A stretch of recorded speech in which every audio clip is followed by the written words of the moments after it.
Welcome back, everybody, to Davenport, Iowa. I'm Joe Parson, and we get ready. Looks like the Cougars will get the first opportunity to work with a football. We weren't able to get exactly the coin toss, but I'm guessing that St. Ambrose won and is deferring. They'll kick away from right to left. That means the Cougars will have the ball, but they'll also be going against the wind. Very warm, more like late July, early August. 85 degrees, maybe warmer than that, certainly at field level. Bees getting ready to kick it away from right to left. And here comes the kick, long and high, end over end. And that will go into the end zone, and Green will have to take a look at it. Better pick it up, but he does. It'll be a touchback, and the Cougars will come out and work 1st and 10 on this sun-swept afternoon from Iowa. Glad you could join us. A lot of big games today, every week. They're big games. Cougars back home next Saturday, the 23rd of September. And it'll be homecoming as at Bishop Darcy Stadium. It'll be a night game as well, a 6 o'clock kickoff. And it'll be an all-Cougar affair as St. Xavier will be in town with that 6 o'clock kickoff. Getting ready now, and here's Ferrer, sets his team down and gives the ball to Green. Green looking up the middle, across the 25, got a couple of yards to the 27. Again, one of the keynotes, you look at the scoring offense, the Cougars come in averaging 61.5 points a ball game. That is number 2 in all of NAIA football.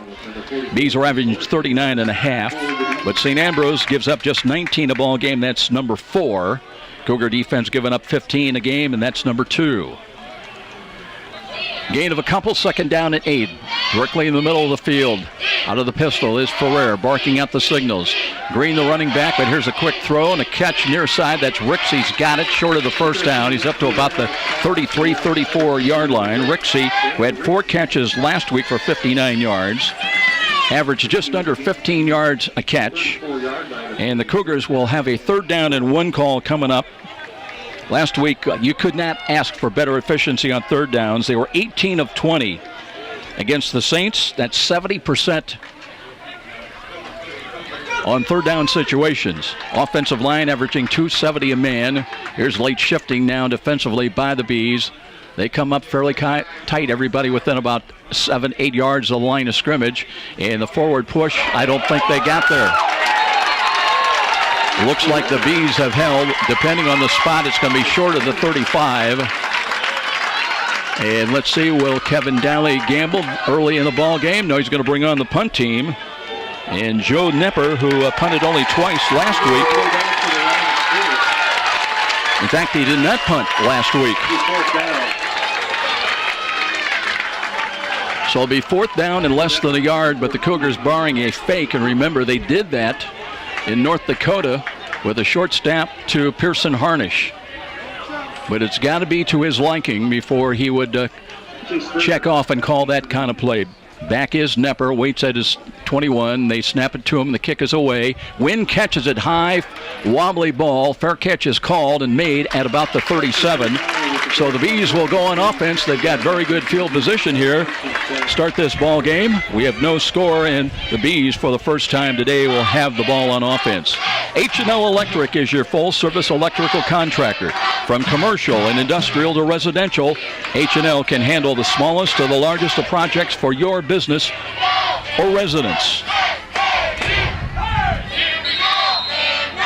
Jake Romani, 7 of 9 through the air here last week for 154 yards, 4 touchdowns, 1 interception. Runs the ball, hands it off the fake. And a gain out to about the 40-yard line. Bailey Hops has been their main ball carrier, 190-pound sophomore. 15 carries last week for 57 yards. Lucas Boris checks into the game. He's up in the slot to the left side, 2 wide to the left.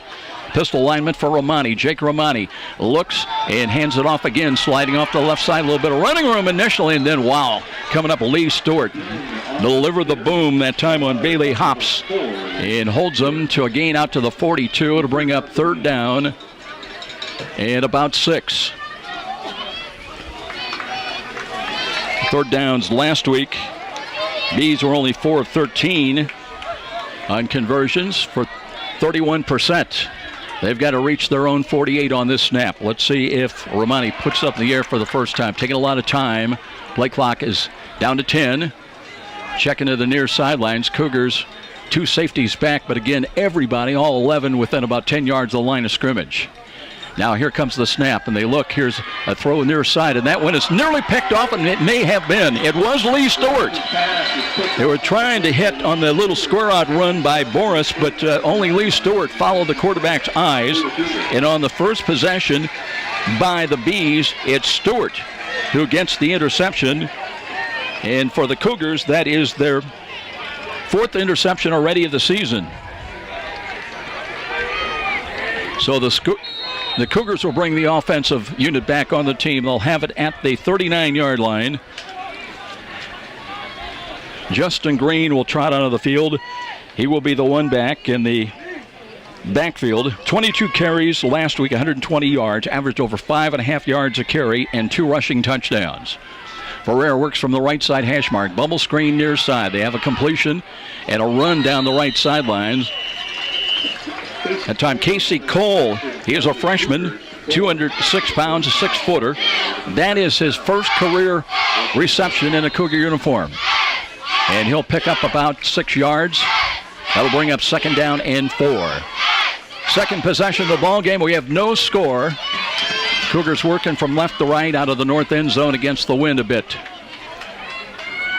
American flag kind of straight out, 12-mile-an-hour wind. It'll get stronger as the day and this warm day begins.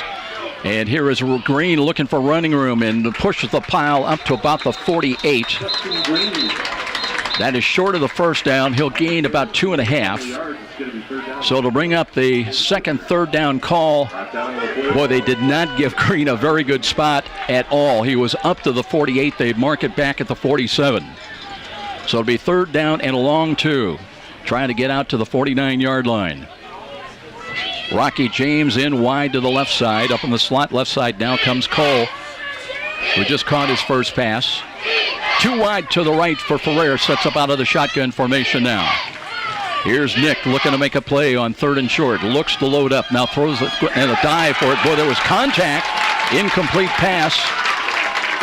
As Rixey was the intended target, but incomplete now with improving field position. Kevin Downey says we're going to bring out the punt team once again.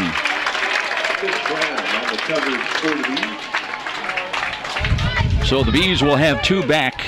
Justin O'Connor and Eli Petty are the punt returners. And Nepper waits inside the Cougar 35. So twice the Cougars have failed on 3rd down situations, short situations. And Nepper now looking to get the punt away, does again. Wind catches a bit, but a wobbly ball. Fair catch is caught, called for, and made inside the 20 at about the 17-yard line. So the Bees get ready to go on offense once again. They've had the possession once, and Romani was picked off by Lee Stewart, but the Cougars could do not much with it. And with 10:52 remaining in this opening quarter, no score. And here comes the Bee offense, averaging 266 a man, tackle to tackle. Carl Fowler along with Austin Beckendorf. Alex Vargas are the guards. Mike Erskine and Zach Gadbury, 275-pound sophomore. Here is the first screen coming up, and a tip ball, but it is complete. That's to a lineman. He's got some running room down the left sidelines. So that was Austin Beckendorf, a 6'2 senior, 260. The ball was tipped by one of the Cougar players and right to the hands of Beckendorf, who took off, and he has got a first down, the first first down of the ball game for either team. Pistol alignment now for Romani. Looks to hand it off and does. And here's a give to Bailey. Hops tries to work off the right side between Fowler and Beckendorf and picks his way across the 35 for about a yard gain, and it'll bring up 2nd down and 9. Spencer Coward got in there, credited with the tackle. Spencer last week with 6 tackles against USF Illinois. Marcus Stepp is in, defensive right side. Here's a run that way, and they do get to the outside. Hops then takes a big hit once again. Pearson Harnish came across. Lee Stewart came up and run support as well. They'll mark the ball only with a gain to about the 37, 38-yard line. It'll bring up third down and about still 7. Bees trying to get out to their own 46-yard line on this snap. Again, they do not huddle up. Play clock at 16. This time they'll have a trips package wide to the right. Big play coming up, shotgun formation now. Romani drops 2 steps, looking, throws near side. That ball contested and incomplete. With the Cougars, Wilmer Cole had a handle on the ball. Trying to go to Vince McNally, a 6-foot sophomore. Broken up cleanly on the play. And so after that deflected ball, that resulted in a first down, and now the Bees will have to punt the ball away. Kenny Rao, who does all the kicking for him, 3 punts last week, had a long of 57. He's averaging 38 yards a punt this year. That ranks number 4th among Mid-States Football Association punters. They were short a man. Boris checks into the ball game. 4th down comes up, and the Cougars look for a return. Nice driving kick that drives back. Here's Sean Boswell, cuts at the 15, gets by 1, but then buried short of the 20-yard line. Good kick coverage that time by the Bees. So the Cougars already will have their 3rd possession of this first quarter with 9:12 still remaining. In the opening quarter, we have no score, and the Cougars looking yet for their first down of the ball game.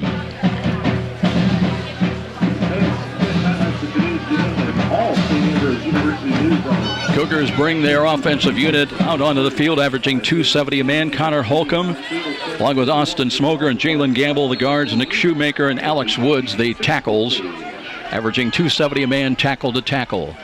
Green stays in as the running back. He's offset to the right side of Ferrer out of the gun. Nick wanting to throw, drops, looking, now throws to a spot's got a catch made. Rixey spins off a tackle at the 30, got a couple of extra yards up to about the 33-yard line. So Dan Rixey's been a marked man in the eyes of Nick Ferrer. He's thrown to him 3 times, I believe, already in this ball game, and he's got the first down of the ball game for St. Francis. Cougars coming in ranked number 1. The defending national champions. Rixey stays in wide to the short side to the right. 2 wide to the left. Casey Cole is the wingback to the left side as here is play action fake down. They throw for long. Looking for Rocky James. He's got the over-the-shoulder catch inside the 20. Had a step on the defender, and it'll be 1st and 10 inside the red zone for the Cougars at the 19-yard line.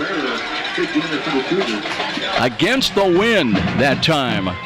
Ferrer on the money to Rocky James, and 1st and 10, the Cougars threatening to take the early lead.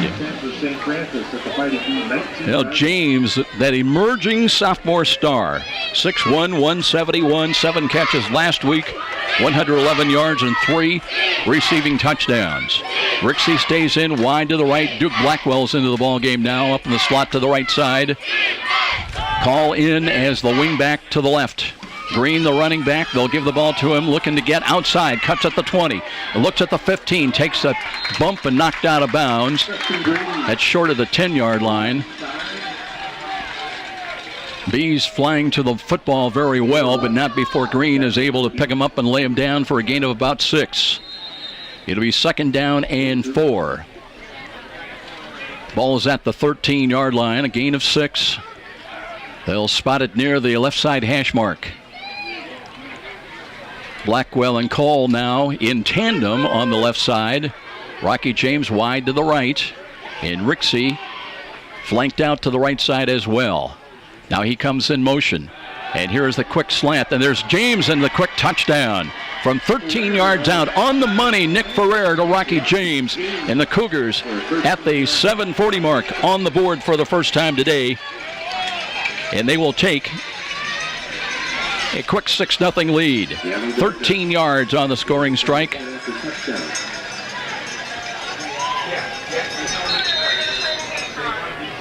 So now Gavin Gardner will come in to attempt the extra point. Quick slant was there. Knepper's the holder. Here's the right-footed kick, long enough. And on the way, it is good. 7-0 for the top-ranked Cougars. Leading here in Davenport, Iowa. We'll step out for this Timeout. This is Cougar Football on Redeemer Radio, WRDF 106.3 FM, Northeast Indiana.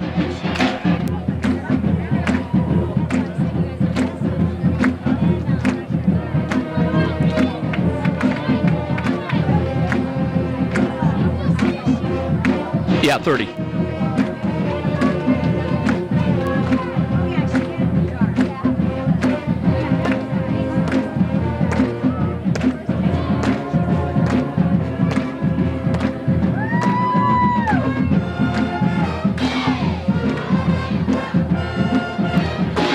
Back in Davenport, Iowa, I'm Joe Parson. Glad you could join us on this sunny afternoon. I know it's warm in Fort Wayne.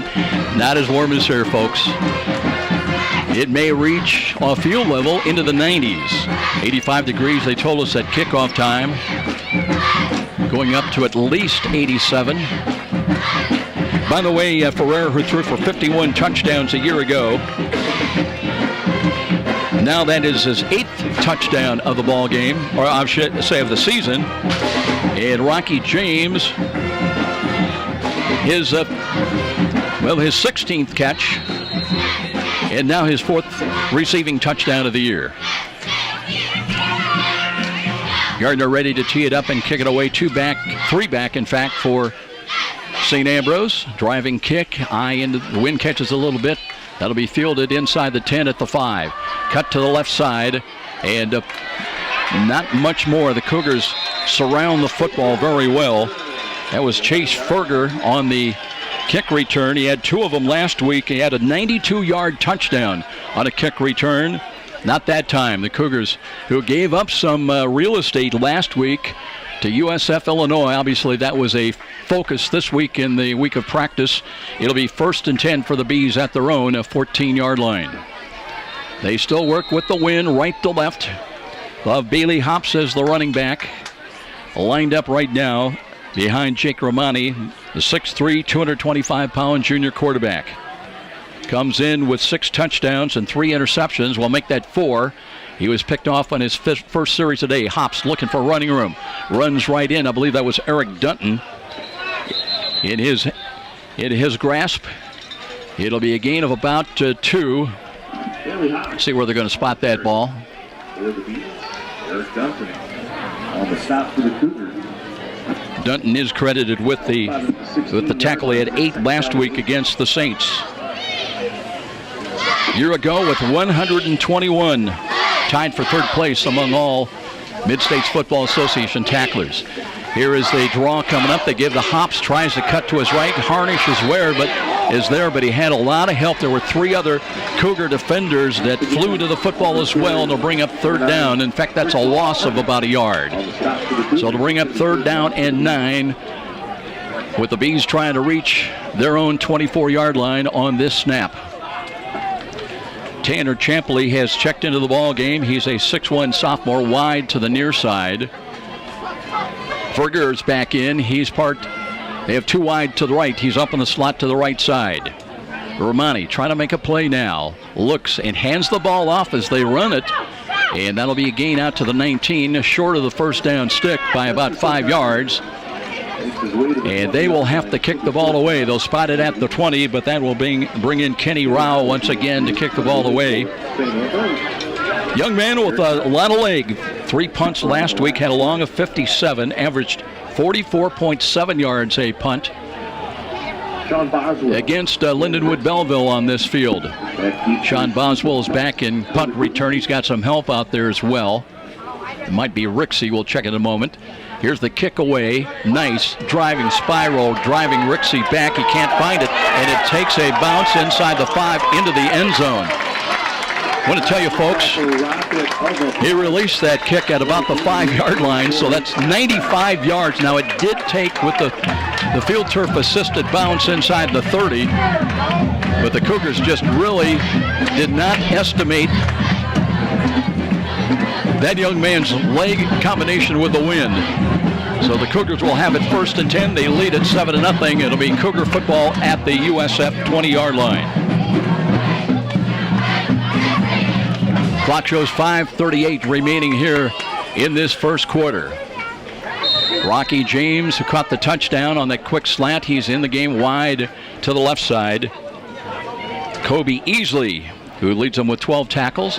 Here's a quick throw over the middle. That's Boswell. He's got it. He's got a step at midfield inside the 40 in a foot race. Inside the 25 to the 20 and brought down with a touchdown-saving shoestring tackle. So Jake Platt at 6'2", a senior, did not give up on Boswell. Sean was just inches away from stepping out of that tackle into the house, but as it is, it's a good pass play combination, and the Cougars knocking on the door in the red zone once again. They'll have it 1st and 10 at the Bees' 13-yard line. Just that close from having a 13-0 lead. Now, Ferreira will have to go back to work. Call sets up tight to the left side, lined up behind him. At the wing back is Blackwell. Rixey comes in motion. Counter run comes Green, cuts up the middle, off tackle, cuts into the end zone. Does he get in? He does. High steps it in from 13 yards out. Justin Green with a second Cougar score of the day at the 5:04 mark. That time the Cougar influence offensively was with Rixey coming from right to left. But the counter handoff with Green angling out to his right, following the block by Austin Smoger and Nick Shoemaker into the end zone, and a 13-yard dash to Pater to make it 13-0. And now Gardner comes on. He was 6 of 8 in extra points last week. Had 2 block kicks. Waiting, here's a low snap, but they got it up, and it's long enough and good again. So it'll be 14-0 USF with a stoppage here in Iowa. And we'll be back with more. This is Cougar Football on Redeemer Radio, 106.3 FM, Northeast Indiana.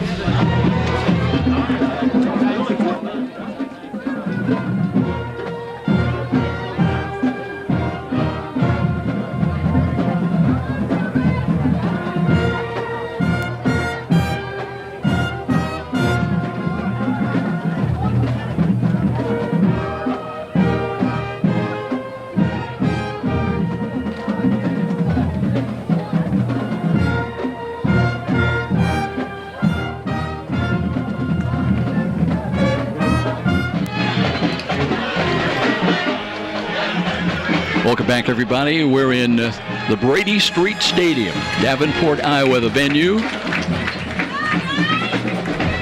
Partly sunny day, very warm, and very breezy. Cougars have scored twice. Ferrer throwing 13 yards to Rocky James, and now a 13-yard dash to Pater by Justin Green.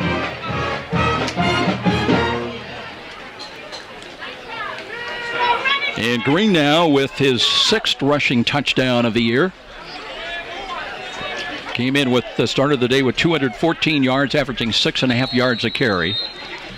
And the Cougars up early here in the first quarter at 14-0. Now, Gardner ready to kick it away once again. End over end high, wind catches it a bit, and running up to it at the 12.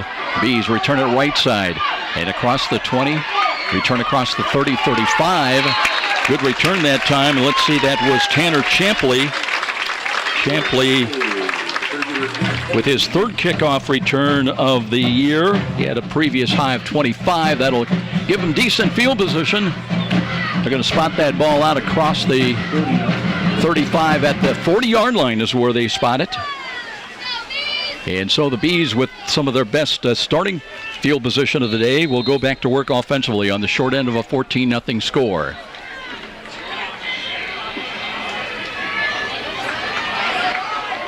Bailey Hops stays out there as the one back in the one back set.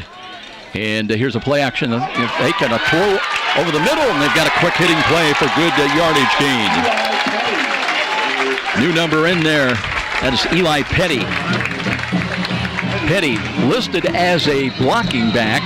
They faked the handoff quickly and hit him. And just like that, they're into Cougar territory at inside the 40 at about the 37-yard line. Now they look for Hops, and Hops trying to work off tackle to the right side. Nothing there. He's going to maybe lose about a half a yard. Cougars with Pearson Harnish there. And let's see, I think that's Big Hemmelgarn getting up off the bottom of the pile as well. Hemmelgarn, the national championship game, had 3 tackles, 1.5 for loss, and 2 sacks. And it will be a loss of 1, 2nd down and 11. They work from the right side hash mark, 2 wide to the left. Romani looking again. Play action fake on the read option. Did hand it off. Straight ahead carry to the USF 36. At time they run sort of the read option play with quarterback Romani making the decision right at the end of just split timing. It'll bring up 3rd down and 8, however. Try to reach inside the Cougar 30 down to about the 27. And again, the read option. Here's a quick throw in the slant, and the catch is made. And sprinting away once again. Quick hitting play to the Cougar 15. And they went to Eli Petty. Just throwing that quick slant over the middle. And twice now the Cougars have been bitten on it. And inside the red zone, now the Bees threatening to draw their first score of the ball game. They hurry up the line of scrimmage. Is Romani ready to take the snap again? High snap, now throws to the right, high ball, incomplete.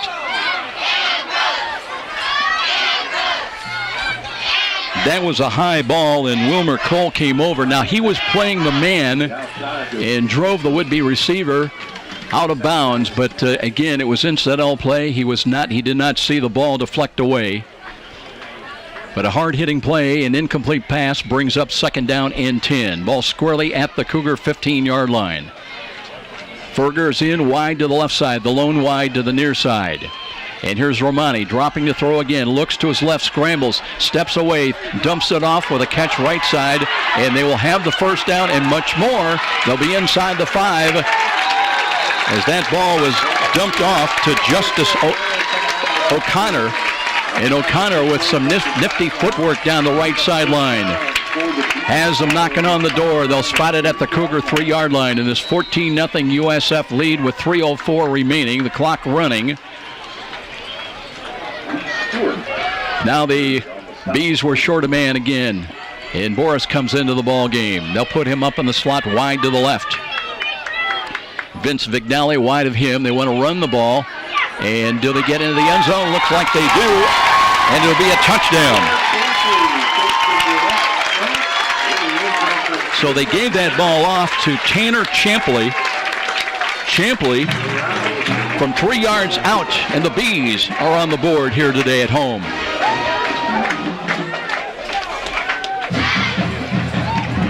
Time of the score, 2:45 of this first quarter.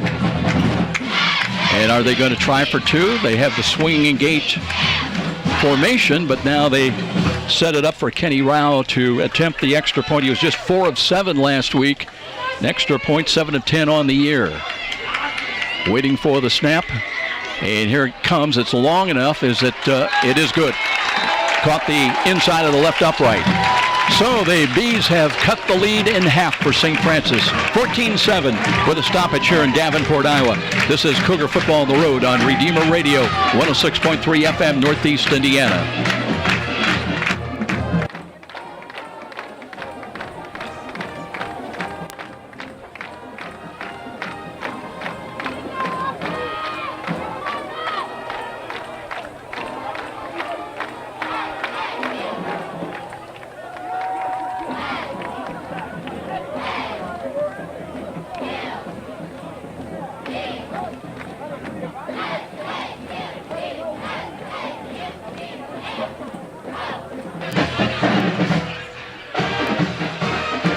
Well, the Bees come up with a couple of plays, namely the dump-off passes on the quick slants to normally a blocking back, a 6'4" senior, 240-pound Eli Petty, and I believe those are just his 2nd and 3rd catches of the year, but enough to set him up for that dash to pay dirt by Tanner Champley, and the Bees on the board.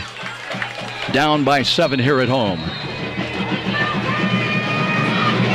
Now Rao will kick it away once again.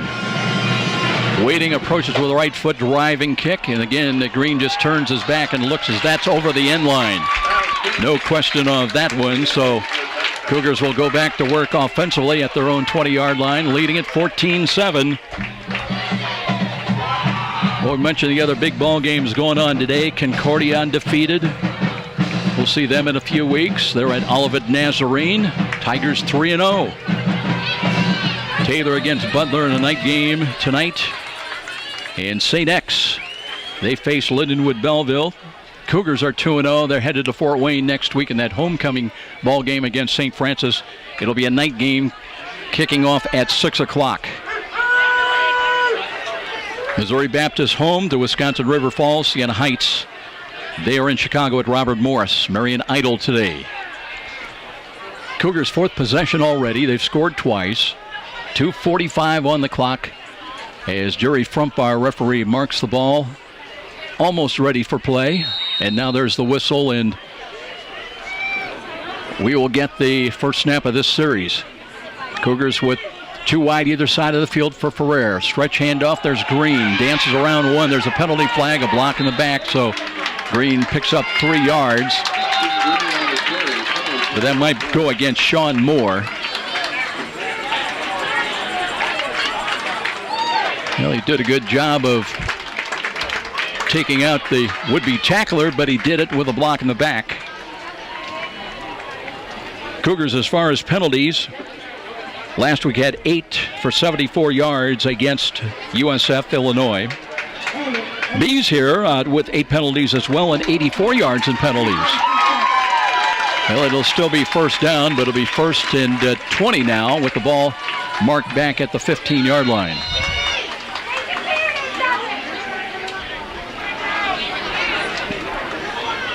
Cole checks out of the ball game now. They're going to make a switch. As let's see, it'll be Boswell that comes into the ball game. Meanwhile, Will Chrisman at 6'6". First time I believe we've seen him today. He's in wide to the far side. And looking, here's Ferrer looking. Boy, there was contact, and there will be a penalty flag as Blackwell had his helmet hit right over the middle by the middle linebacker, Jim Morrissey. That has got to be a very tough matchup for a linebacker trying to stay on Sean Boswell, and he suffered the consequences of taking that penalty flag. Trying to interfere with Boswell. Officials will confer. The 2 different officials threw penalty flags. And we'll see. It is pass interference against St. Ambrose. Oh, wait a minute. There was a Cougar penalty as well. So those offset. And you'll just run the play again. It'll still be first down and 20 from the 15-yard line. So instead of having an automatic first down, Boswell, by the way, leaves the ball game on the sidelines. And I believe Casey Call will come back in. Chrisman stays out there. And he'll stay wide to the far side. Dan Rixey split wide to the near side. He's had a busy day already early as the Green takes, it's a play action fake and a throw. Rixey's got it at the 30. And well, I'll tell you what, he fumbled the ball. Was he down? I don't think he was. I think St. Ambrose may have the football. One official, the head linesman, says they may have blown the whistle, though, at the 31, and the Cougars will have maintained possession of the football. That was close, though. He was spun around, Rixey was. And I think the whistle blew because his knee really wasn't down, but his forward progress was stopped. He's going to gain about 15 of those 20 yards necessary. So it'll be second down and 5 with the ball at the 30-yard line. Here comes Ferrer now with Green lined up behind as the running back. Nick taking his time, resets his team. Has the snap, hands to Green. Green looks off track to the right side, lowers the shoulder, got to the 32, maybe the 33. It'll leave them short by about still 2.5 yards. It'll be a third down call coming up for the Cougars with just over a minute remaining in this opening quarter. Cougars on the road today, ranked number 1, and they lead at 14-7. Bees, though, have cut into that lead with the most recent score. Blackwell and Chrisman sent wide to the far side. In fact, they'll be joined by Casey Call. Cougars trying to reach their own 35 on this snap. Shotgun formation this time. Ferrer, short drop, looks, pulls it down, throws again, wide open catch. That's Call, bounces off a tackle, runs to midfield into B's territory. And he takes the ball down to about the 47-yard line. And Casey Call looking good today. Ferrer with time in the pocket Offensive line giving him time to run the checkdowns as Call leaves the ball game now. And Boswell will re-enter the game. Shoemaker and Smoger, the right side of that offensive line. Shoemaker 6'3", 266, a sophomore. Smoger, a veteran, at 285, a junior, and 6'3". 1st and 10. Ferrer now barking the signals again. Looks to Green again. Starts right, goes left, runs through a tackle, works his way down to about the 40, just about short of the 45. They're going to mark that ball, in fact, back at the 46. That's a gain of just 1. Ran right into one of the linebackers.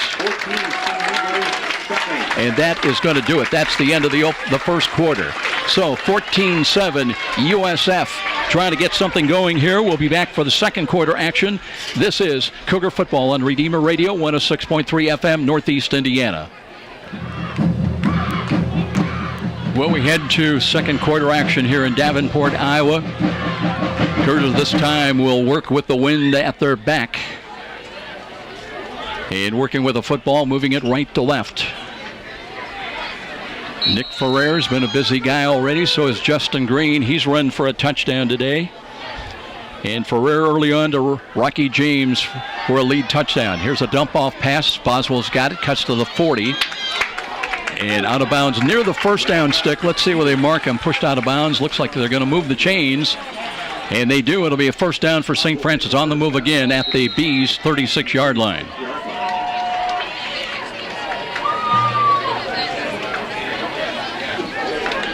But when we get a chance, we want to tell you about one of the most memorable plays you will ever see anywhere between these two teams, and it occurred way back in Fort Wayne in the 2003 season. But right now it's 1st and 10. Blitz shown right side. Here's Ferrer, dumps it off, bubble screen far side. Not much there for James. Spins for another yard inside the 35 to the 34. That'll be a gain of about 3, though, maybe close to 4, and bring up 2nd down and 6. But that memorable matchup, the Cougars against the Bees in Fort Wayne, were trailing in the last moments of the ball game. And in fact, the Cougars were down 1, attempting a field goal. And it was blocked, but it did not go across the line of scrimmage. It was picked up, lateraled to Eddie Papagiannis, who rolled to the left side. The Bees players were jumping up and down. They thought they had won the ball game. Papagiannis changed their minds as he scored to make it a 45-40 win. Here's a fingertip catch by Rixey. He did get a foot in bounds, short of the first down, though, at about the 26. So Rixey on the catch. He'll bring up 3rd down and 1, but a great delivery to the outside by Ferrer, where only Dan Rixey was going to have a chance to catch that ball. But now they need a yard. They'll bring in Chrisman. James started off the field. Instead, it will be Rixey that checks out of there. But in this position of the ball game, Cougars, by the way, go into their goal line offense with just 1 wide to the right side. And they'll give the ball off. Here's Green looking stuck up, stopped initially, but second effort will get him to the 30, to the 25, and a conversion. They'll move the chains. It'll be 1st and 10 for St. Francis. But I still can remember that game those many years ago, 14 years ago, in the 2003 season. It was deemed the NAIA National Play of the Year as Eddie Papagiannis saved the day, and the Cougars were able to stay victory out of certain defeat at the end over the St. Ambrose Bees. They won it 45-40. 1st and 10 now. Here's Ferrer looking to his left, throws the home run ball, looking, and that one sails incomplete. There was a lot of, that was Chrisman with a 6'6" frame, working in against a much smaller defender, against Jake Schramm, who goes just 6 foot and a freshman. But even at 6'6", Will Chrisman, no chance on that one. So it'll come back into the line of scrimmage. It'll be 2nd down and 10. Cougars back home next Saturday night, 6 o'clock. Homecoming game against St. Xavier. Remember, the Cougars of St. Xavier beat Marion a couple of weeks ago. Here's Ferrer now on 2nd and 10. Motion right to left, fakes it, gives it off now to Green, and they dashes right side and tripped up. That was a touchdown-saving tackle by Jake Platt, who came up and run support, because Green was off to the races, angling to the right corner of the end zone. As it is, it'll be a gain of about, well, it'll bring up 3rd down and 3.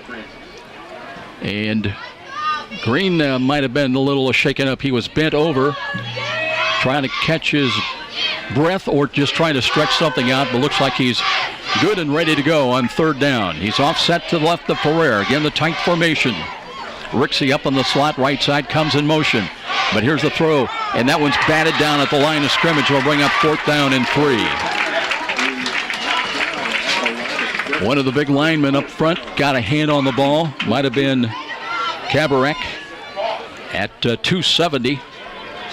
It'll be fourth down. Cougars working from the 17-yard line of St. Ambrose. Kevin Donnelly not bringing in the field goal team. Rixey in wide to the right. Boswell part of a trips package wide left. And Rocky James split wide of him. Crowd coming alive as Ferrer looks to throw. He's got a quick delivery. Rixey turns and tiptoes it down the sideline. Touchdown. 4th and 3. The Cougars get it all. 12:36 the time of the score.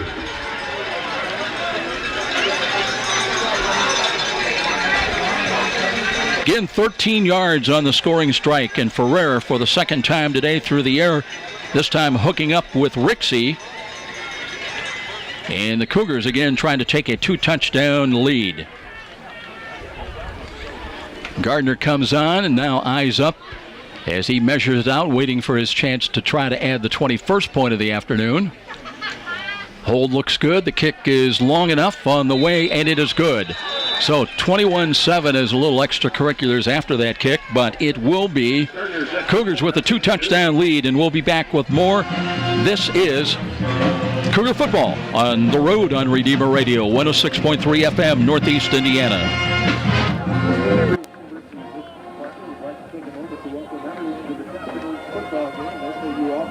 I'm not sure. Did I miss a spot? Is this the Ehlerding spot?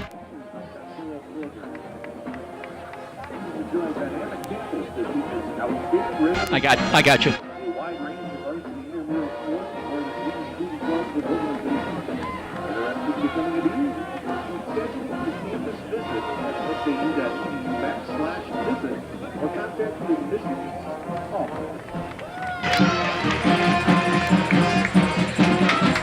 So Rixey with the touchdown catch. That was a play designed just to get the first down.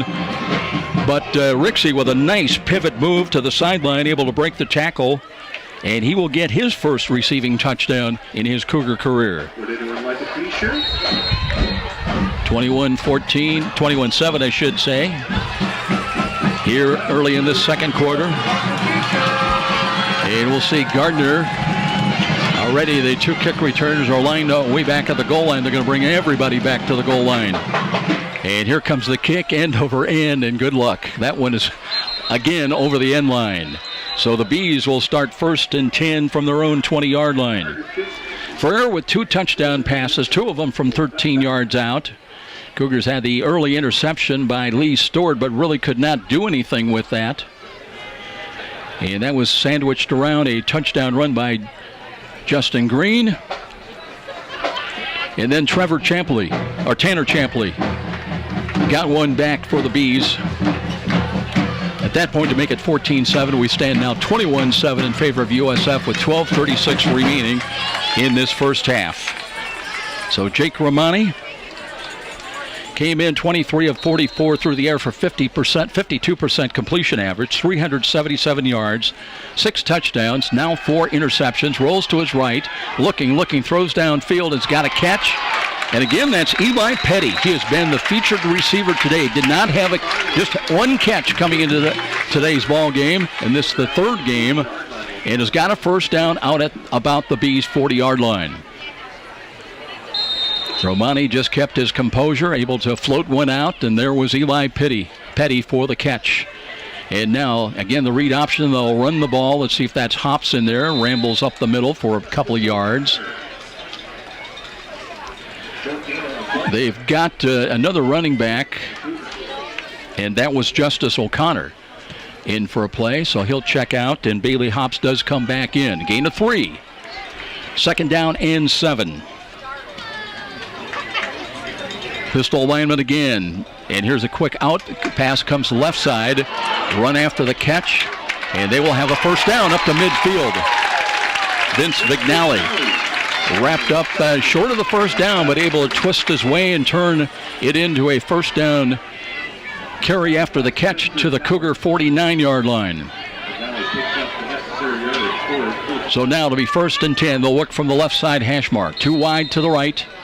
Clock moves again now, and here is the read option. Quick, a tip ball that was off the hands of the intended receiver. Might have been Boris out there in the flats, but a little bit too long and high, just off his right hand. But it hung in the air for a moment. Blake Schumacher back in safety along with Lee Stewart, has a pick already today.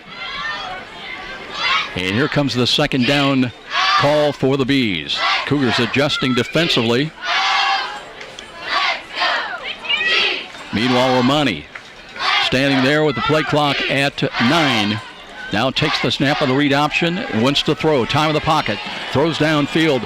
Looking. There is the ball. Is it caught? It was. Wow, a great catch by Vince Vignali. Coverage was there by Wilmer Cole. But Vignali just won the battle. And what a throw by Romani on the money. Had a lot of air under it. And Vignali just ran underneath and right to his breadbasket. Coverage was there, but it just, Bees made a football play, as Kevin Downley would say. Now, Tanner Champley checks in as the running back. And now he'll be the Wildcat offense. He'll take the ball running to his left, lowers the shoulder. And second effort trying to get into the end zone, and did. So it'll be a 2-yard run. Second of the day for Tanner Champley. And the Bees not going away. Time of the score 11-14. But Vignali with the catch to the 2-yard line.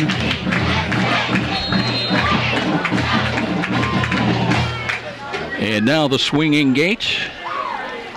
But they will line up apparently for the traditional extra point kick by Kenny Rao. Well, the game is turning out to be a shootout here today, but an offensive one. Right-footed kick is on the way. Good elevation on the way and good. 21-14. Bees back within one score. We'll step out, and this is Cougar Football and Redeemer Radio, 106.3 FM, Northeast Indiana.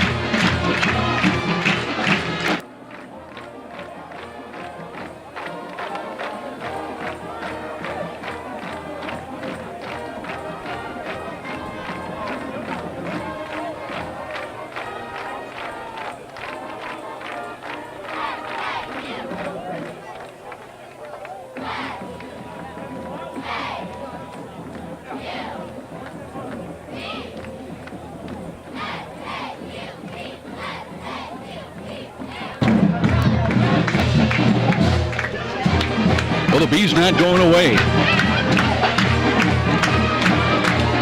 They've made a couple of plays, and Tanner Champley has capitalized, getting into the end zone. We'll remind everybody the St. Felix Catholic Center in Huntington, Indiana offers one-day and overnight retreats with over 70 rooms. Be sure to visit Our Lady in her grotto and walk the 30 scenic acres. St. Felix is the former home of Blessed Solanus Casey. Visit their website at sfcatholiccenter.com to schedule your next meeting or retreat. Driving kickoff, tailing off near side green will have a chance. Brings it out inside the 10, near side 15-20. Down the left sidelines, tiptoeing, and he may have stepped out of bounds. The Bees coaches were pointing. The officials agree. Green was off to the races, but he stepped out of bounds at about the Cougar 25-yard line.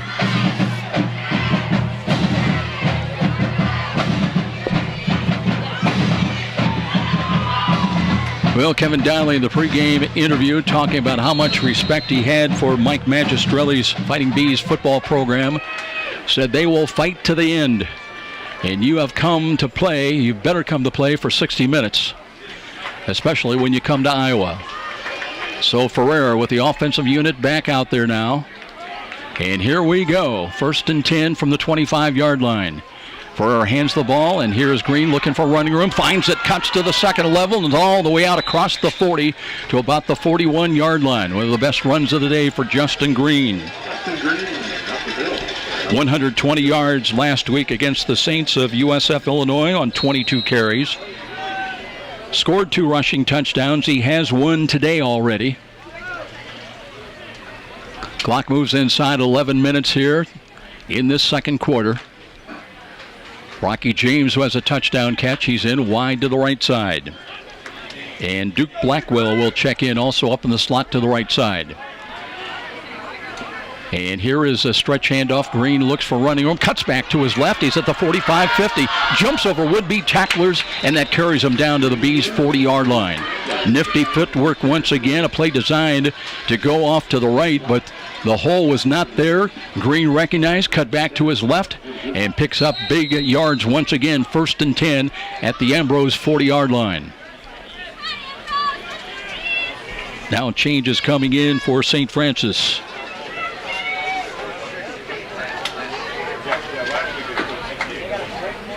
Ryan Sonater will check in for the first time today as the running back, as Green will get the breather. And it'll be 1st and 10. Here's Ferrer, wants to throw, looks left, throws right. He's got it in the right. That was Sean Boswell, who felt his knee did not go down at the 31. Started to take off, but the officials blew the whistle. Sean is pleading a case, but to no avail. The whistle did blow, and that's good for about 9 yards. Boswell, after he caught that ball, took a driving hit in the back, but looks like he's okay. Chris Smith has checked into the ball game, at least was in, and he is in. He's offset to the left as a blocking back. And here is the give again now to Sonater, still fighting, breaks free inside the 25 and picks up another couple of yards. He'll take it down to the 24-yard line, Ryan Sonater. And we've got a Bees player a little bit slow getting up, sitting on the turf on this warm afternoon in Iowa. So with a stoppage down below, 9:24 remains in the first half. Cougar lead is just 1 touchdown, 21-14. We'll step out for a break, and this is Cougar Football on Redeemer Radio, WRDF 106.3 FM, Northeast Indiana.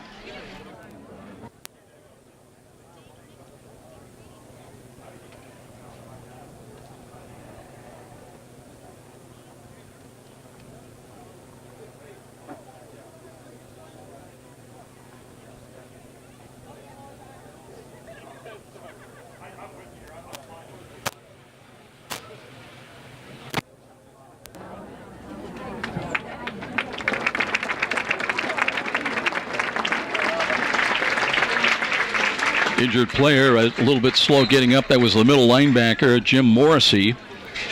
His backup is Travis Warden, a 215-pound sophomore. 1st and 10, though, for the Cougars, trying to drive and take that 2-touchdown lead.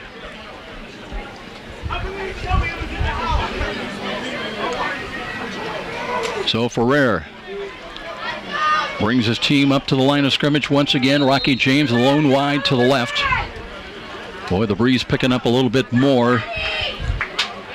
Actually feels very welcome up here. Boswell on the slot to the right side. Rixey splits wide of him. Chris Smith, the wing back, and here's Ferrer throwing the ball to a spot, and in and out of the hands. Rocky James got tangled up at the 5-yard line, and there's going to be a Bees player down again. And Rocky James a little slow getting up. But they ruled that incidental contact and no pass interference call. So it'll be 2nd down and 10, but again, we're going to have a stoppage as one of the DBs back there still sitting down and trying to clear the cobwebs. So let's take another quick timeout here from Iowa. 21-14 our score. This is Cougar Football on Redeemer Radio, 106.3 FM, Northeast Indiana.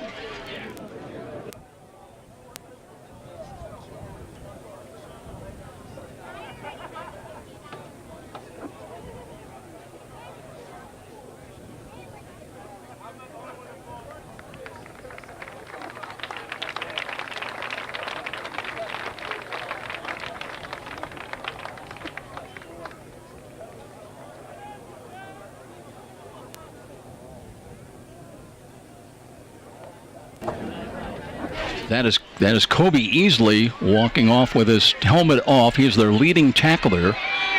And on a day like today, with the heat and the heavy hitting, it might be a matter of conditioning who survives. 2nd and 10. Here's Green back in there, trying to cut to the outside. Gets away from 1, gets away from 2. Turns the corner, he's got the first down. Legs it down the right sidelines, and is he in? He's out of bounds, apparently stepped out of bounds short of the goal line. It'll be a first down. It'll be 1st and goal at the Bees inside the 4, close to the 3-yard line. So Green that close to his 2nd rushing touchdown of the afternoon. They'll have to come back and do it again. Boy, Green, marvelous job of breaking tackles, stepping out of tackles. Sonata now comes in. They do spot it at the 3. And let's see. Jerry Frump, our referee, wants to do something with the clock situation. Sonata, or the running back, Rocky James, will be in wide to the right. Rixey will join him to the short side. And now they'll mark the ball ready for play. And 8:43 remains in this first half. Sonata offset to the left side behind Ferrer. Motion now right to left. And they'll give the ball Sonata, looking for the goal line and driving but can't get in. Ryan got at least to the 2. I thought second effort maybe got him to the 1 at least, but they're going to blow that play down and spot the ball. Wow, I'll tell you what, that did not get a good spot at all. They still spotted at the 3. And he was a good 1.5 yards inside that, unless that whistle blew before that second effort. Sonata stays in now on 2nd and goal, still from the 3-yard line. Second quarter action. Boswell up on the slot to the left side. Here's a quick screen and a throw to the corner, and let's see, the catch is made, and they rule it no good. That was Rixey trying to make a play but could not get a foot in bounds, and it'll be 3rd down and goal as the Bees try to make a goal line stand here. Boswell stays in. And looks like Sonata is going to stay out there as well. Rixey will go wide to the right. He'll be joined by Rocky James again. They had luck earlier on the quick slant to Rocky James. DBs come up and press coverage on James to the outside. Motion right to left by Rixey. Here's for no, he did give the ball off, and that will be an easy touchdown run for Dan Rixey. Very deft handling of that little touch pass. It is a pass, and it'll be a touchdown for the Cougars on the board once again.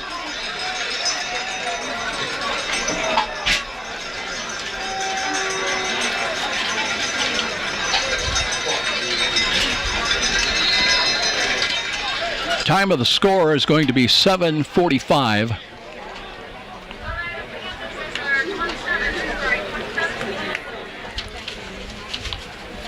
And I may have lost my scoring sheet. Here's the kick on the way. That is good. So Gardner knocks it through. And again, the Cougars with a 2-touchdown lead. About midway through this second quarter. 28-14 our score. And we'll be back to the Brady Street Stadium after this timeout. This is Cougar Football on Redeemer Radio, 106.3 FM, Northeast Indiana.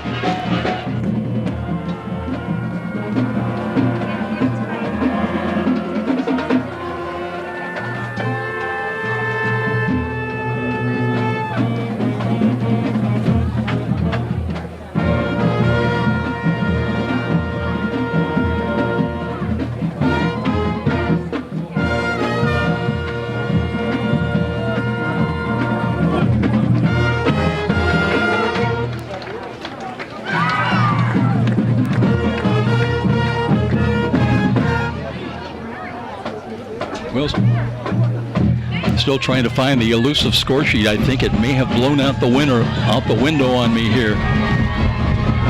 So it'll be interesting. We'll need some of the official statistics coming up to be able to give you the recap here today. But we will tell you it's currently 28-14 USF with a 2-touchdown lead. And now, crowd coming alive as here's Gardner with a ball that's tailing near side on the fly, carried at the 5 back. Fergus spins off a tackle at the 25, now cuts to his left, looking for running room, and carries across the 30 out to the 34.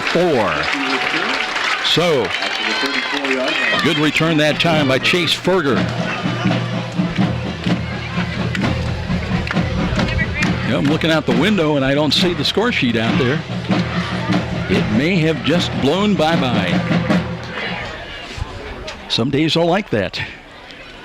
It is very breezy here, and that is welcome in this near 90-degree, certainly heat index temperature we've got here in Iowa. So now the Bees try to answer. They've got 7:36 remaining in this first half. They have 2 Tanner Champley rushing touchdowns so far today. High snap, but they'll run the ball. It hops, can't find anything. Marcus Stepp was in the vicinity, but Eric Dutton will come across to stop that after a gain of about 2.5, close to 3 yards. They'll spot it at the 37-yard line. Second down coming up. Eli Petty, who has figured into most of the big aerial gains today. He's part of a trips package wide to the right of Jake Romani. Romani, read option again, hands it off, and trying to push the pile to the 40-yard line is Hops. That'll bring up a third down call. They're going to mark that ball squarely on the 40-yard line, so it'll be 3rd down and 4 coming up. Bees trying to reach their 44-yard line on this snap, and now the Cougars have 10 men within about 5 yards of the line of scrimmage. Just one safety back for Romani. Now he checks off, checks the bench with 17 on the game clock, on the play clock, I should say. 3 wide to the right again. Romani looking, being pressured, steps up. He can run, looks to throw, and he's got a sliding catch at midfield. That'll be good for a first down for the Bees. A new number in there for the Bees. Matt Marconi on the catch. So a conversion on 3rd down, and the Bees keep possession of the football now right at midfield. This time the trips receivers come to the left side. Quick slant, that's off the mark, incomplete. Looking for Ferger. Lee Stewart was there defending for USF. That'll stop the clock with 6:10 remaining in this first half.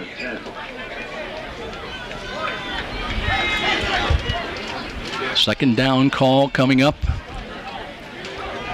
Tanner Champley is in. He's lone wide to the near side here to the right. And 2 wide to the left, the wide side of the field. Cougars with 3 down linemen. A play action fake and a roll to the right. They want to throw back to the left side. They've got a man and a diving attempt for the catch, and it's made by Vignali. Vignali left his feet and gathers it in inside the 25. And they'll mark him down at the Cougar 21. And on the money was Jake Romani. Little rollout to the right side. Bought him enough time for his downfield receiver, Vignali, to make the play. So here come the Bees, trailing again by 2 touchdowns, but on the move as Romani looks for this quick slant. Right side's got a catch. Wilmer Cole had the coverage and bumped out of bounds at about the 10. Cougars giving a pretty good cushion that time. So it'll be 1st and goal now for the Bees right at the USF 10-yard line. Again, the Bees not huddling up. They're up the line of scrimmage. And Romani ready to call the signals, but no, backs away with 5:30 exactly remaining in this first half. Romani looks on the read option, hands it off. There's Hops, angles to his left, hit at the 10, but drives down to about the 8, maybe the 7. And it'll bring up 2nd and goal. Well, there comes Tanner Champley back into the ball game. And he'll set up out of that Wildcat formation once again. Berger checks out. Champley has scored already on 2 rushing calls today. Boris into the game, up in the slot to the left side. Wildcat formation with Champley. Motion left to right. And here is Champley running off tackle left, got to the 5, and that is it. So it'll be a 3rd down and goal call coming up for St. Ambrose. They'll mark that ball just outside the Cougar 5.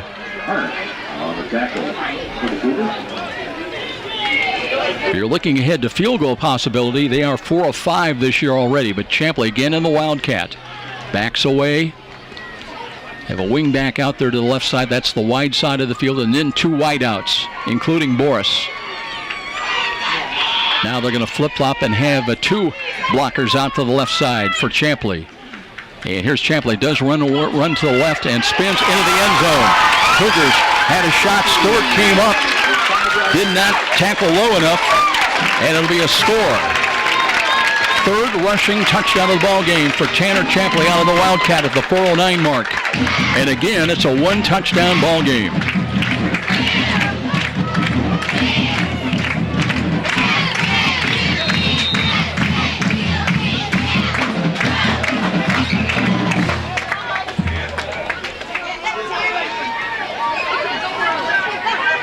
So Kenny Rao on to make it a difference of 7.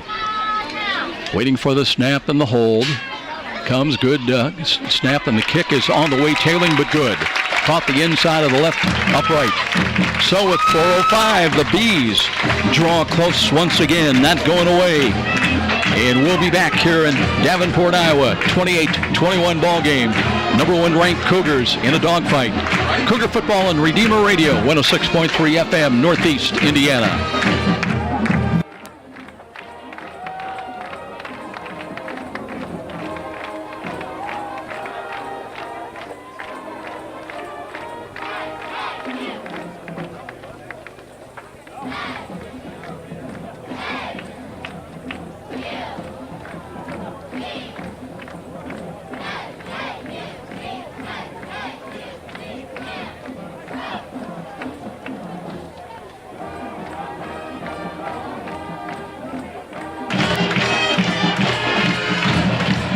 Well, we'll have to wait for the official statistics to be given to us at halftime, because our score sheet went the way of the Bees and flew out the window apparently. It is gone.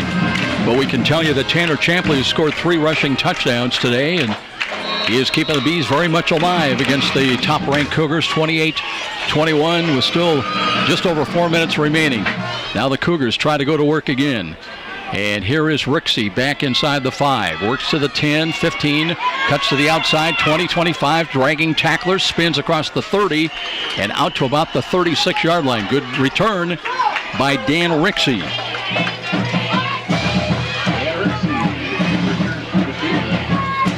So now Nick Ferrer trying to work the 4-minute offense for the Cougars.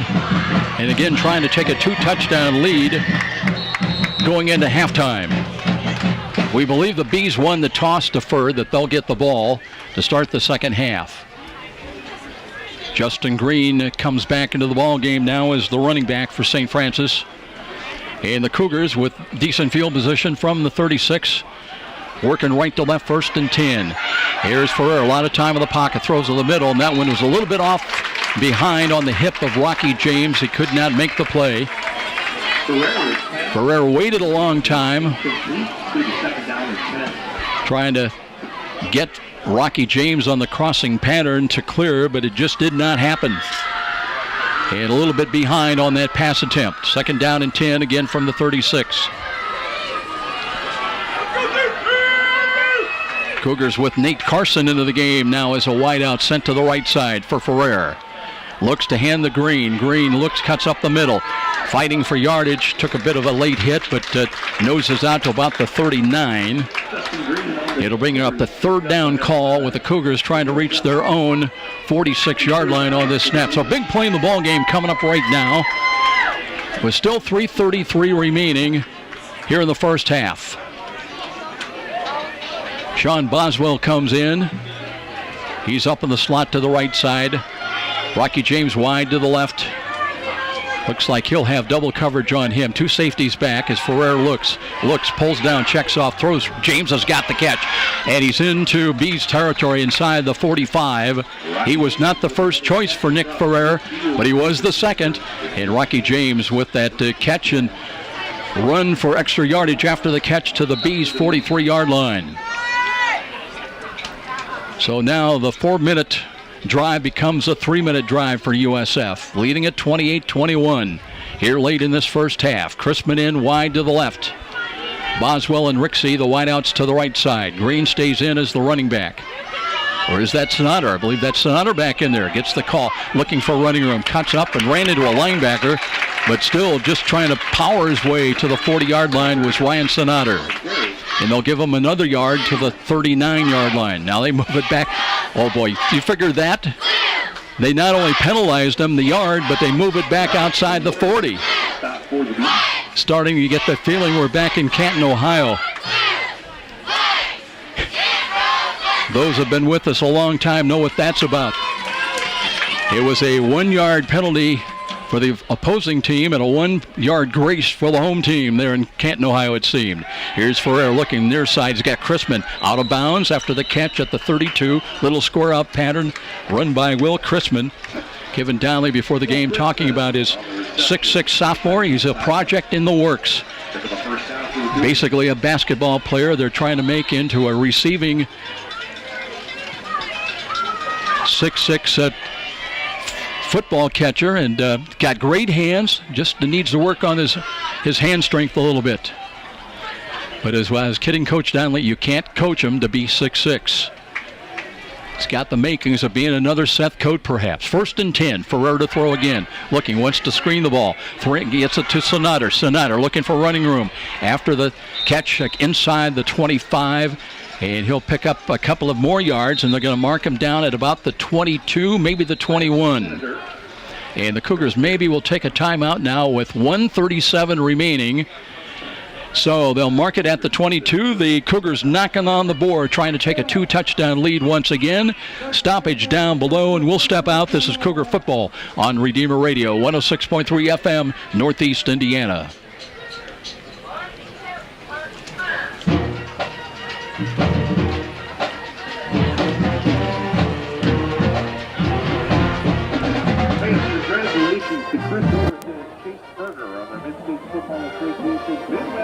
Player of the Week award. Overton was named the Conference's Defensive Player of the Week after tying a school record by recording 4 sacks in the East 52-14 win over Underwood Belleville last Saturday. Further, special teams Player of the Week. Cougars taking the timeout. They've got 2 left here, but only 97 seconds remaining in this first half. Bees with all 3 of their timeouts remaining. So the Cougars 2 timeouts remaining. 1st and 10 at the 22 of St. Ambrose. Justin Green will come back into the backfield now for USF. Green has run for a touchdown today, as memory serves correct. Blackwell into the ball game, up in the slot now to the right side. Rixey splits wide of him. And it's Rocky James. Flank to the left as Ferrer. Pump fake, pulls it down, looking, and now he lost the ball. And I believe the Bees have got it. They do. Nick Ferrer tried to come with a little bit of a pump fake. Alex Woods was scrambling for the football, but the Bees have got it. And they deny the score. Or at least the attempt for the score. I believe it was Grant Wallace that came up with that loose football. So the turnover will give the Bees the ball back with 1:32 remaining and a chance now. They've got to drive some 73 yards, but they'll have it 1st and 10 at their own 28-yard line. So the Cougar defense now being called upon to make a stand. Devin Green checks in as one of the linebackers. And here is Jake Romani. Out of the pistol, on the draw, hands it off, and that's going nowhere. Cougars came, and it was O'Connor that took the handoff.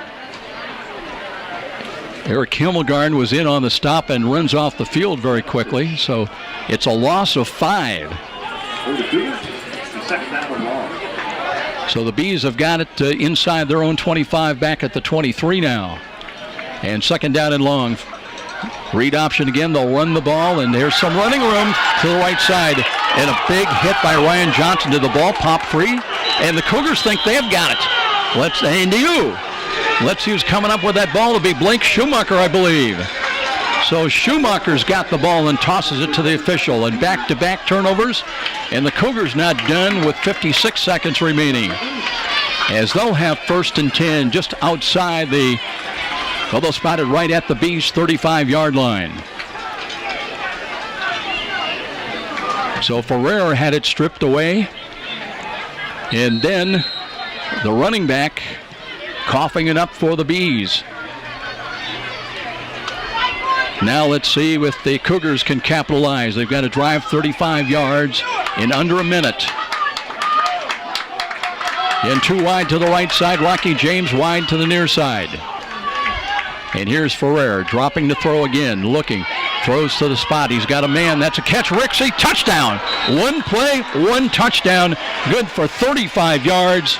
And the Cougars on the money once again into the end zone with 49 seconds remaining. Rixey with the touchdown catch.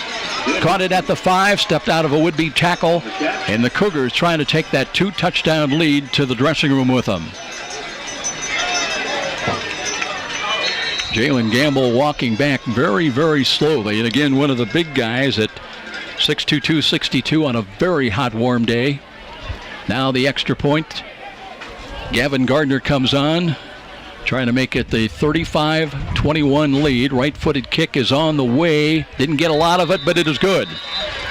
So we'll step out once again on a warm, warm afternoon in Iowa, but the Cougars manufacture right after the fumble recovery a 35-yard touchdown pass Ferrer to Dan Rixey. This is Cougar Football on Redeemer Radio, 106.3 FM, Northeast Indiana.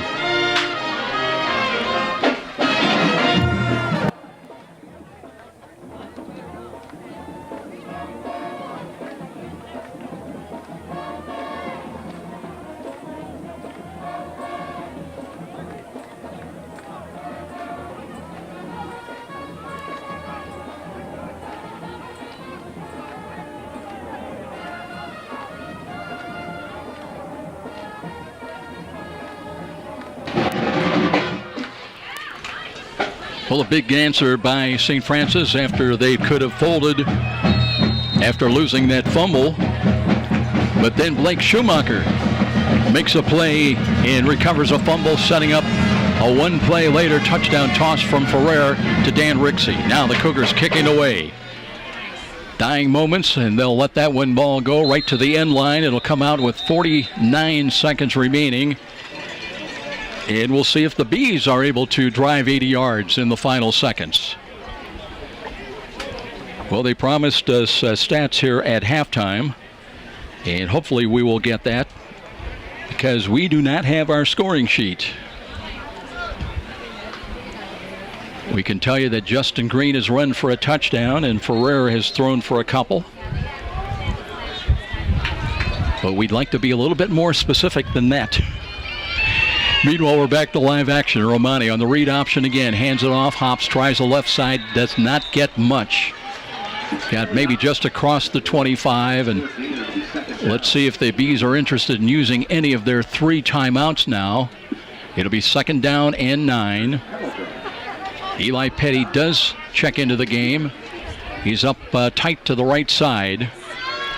And he's been really the most productive receiver other than Vignali, who caught a ball down deep. Here's a quick pass to the left side. Vignali had one-handed catch for a 1st down out to the 40-yard line. This young man is turning into having quite a day as well. Caught that ball down inside the 5 that set up a Tanner Champley touchdown run. And Vignali with the catch once again. So now the clock is down to 10 seconds, and the Bees just coming up the line of scrimmage again. This may be the final play of this first half. They will get the ball to start the second half. And let's see if they're going to get a play off. They don't. They just let the play clock expire. So they have the ball at the 40, but they'll say, let's reorganize here at halftime. It is a 35-21 lead here at halftime by the University of St. Francis. Let's take a 1-minute timeout. And we will be back with our halftime presentation. Cougars on top, 35-21. Cougar football on the road on Redeemer Radio, 106.3 FM, Northeast Indiana. Well, the crowd will be settling back into their seats, and hopefully they're hydrated on this very, very warm afternoon. Didn't see anybody out on this field at halftime under this blazing sun. Some sketchy clouds up, but mostly blue sky here, and warm temperatures, about 87 degrees here into this second half. The Bees, they fly off to St. Louis next Saturday. They'll take on Missouri Baptist, the Spartans. And the Cougars back home in that night game. Homecoming matchup against the St. Xavier University Cougars. Kickoff at 6 o'clock. And going into action this week, the SXU Cougars were ranked number 13. So it won't get any easier next week. Well, we're going to try very hard to keep the scoring sheet in the press box now, because it makes it a little tougher when you try to recap and tell folks what's going on. No, the Bees will have first opportunity. They will work against the wind. Tanner Champley back. He's got a long kick return of 25 yards this season, at least coming into this ball game. I think he had an earlier one, a little bit better than that. They have 3 back deep, including Justin O'Connor and Chase Ferger. Gavin Gardner tees it up. He lets the officials know he's ready to go to work. And he gets the go-ahead, approaching it with the right foot on the ball. Short kick, end over end. Near side. No, it comes down. How about that? It sailed into the end zone, bringing it out. It's going to be Champley. Cuts to his right. He's got a little bit of a seam across the 20, but that ends quickly as he flies out to about the 23, 24-yard line. One of the Cougars getting up a little bit slowly. I believe that was... not quite sure. That might have been Matt Kovankevich who made the tackle. Had a hand in it. But now it'll be the Bees 1st and 10. Lucas Boris checks into the game. They had some misaligned receivers. They went Ferger wide to the near side with 17 on the play clock. There was movement as Step cut across, but they were not set. He was able to come back and reset for the Cougars defensively. Now USF changes as well. Spencer Coward shows that blitz initially, but they're looking to hand the ball off. A run wide to the right side, and that's Hops. Gets only maybe a yard to the 25. Turned his back, trying to not take the full hit from Pearson Harish, who had 9 tackles and 2 for loss in the first half. Didn't want to take it head on, and they'll spot him right back at the 25 for a gain of about a half a yard. Let's call it 2nd down and 9. Ferger stays in wide, the lone wide to the near side, 2 wide out there to the far side of the field. They've got a blocking back off the wing to the left. Now they'll back away. Play clock shows 7.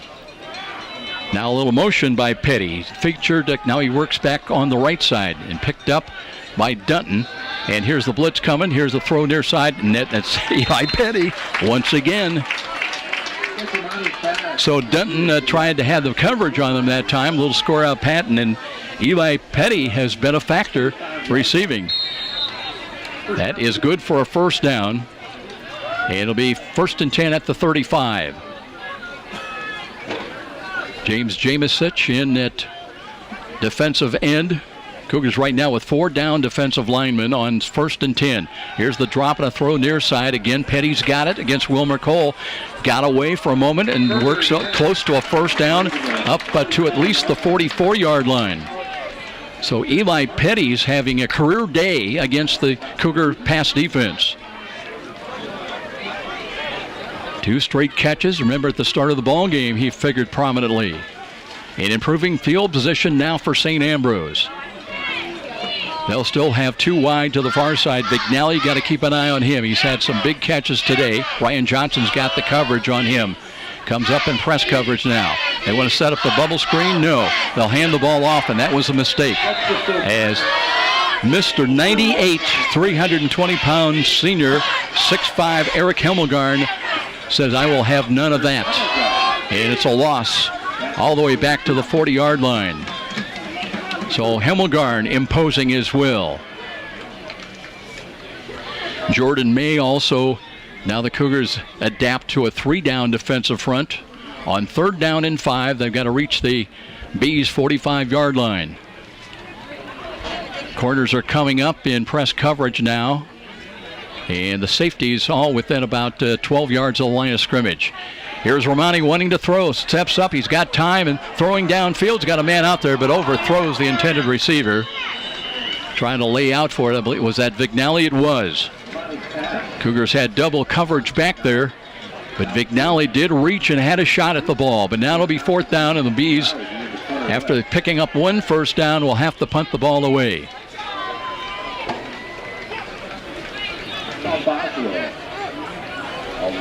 Kenny Rao, who just had a big first half with wind-assisted, punched average over 64 yards a punt.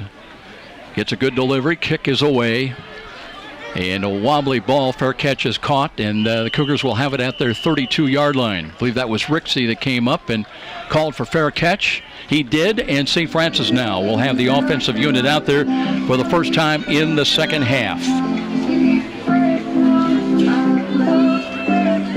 So Ferrer, who was 17 of 23 through the air, no interceptions, 306 yards again. That's the second straight week, not only with 300 yards passing, but 300 yards in the first half.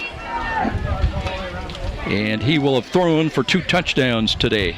Check it, 4 actually, because the Rixey touchdown they credited as a run, but it was actually a pass. He had 5 a week ago, 9 in the past 2 weeks in the first half. Green looking for running room. Turns the corner, 40, 45. Down the right sidelines, has a blocker out in front, but he angles out of bounds into Bees territory at the 49-yard line. Justin Green also running hard again today. He had 12 carries for 96 yards in the first half, averaging 8 yards a carry, 1 rushing touchdown, and that run won't hurt his average whatsoever. Cougars coming up to the line of scrimmage. See if Green is staying out there. Apparently he is. And Ferrer will have 2 wideouts to his left side to work with. Out of the pistol, waits for the snap once again. Has it, looks to hand it off. Green now starts left, tripped up, keeps his footing, stumbles, hit, and then is down after a gain of 2 to about the 47-yard line. Well, one of the trademarks of the Bees is they fly to the football. And Green tripped up a little bit, able to keep his balance to avoid a tackle for loss. But then not much thereafter. And it'll be a 2nd down and long call coming up for Nick Ferrer and company. Rixey's had a big half. He's wide to the right side. Corners are playing well off, about a 10, 12-yard cushion. And here's Ferrer, throws the bubble screen right side. Boswell looking for a block, didn't get it.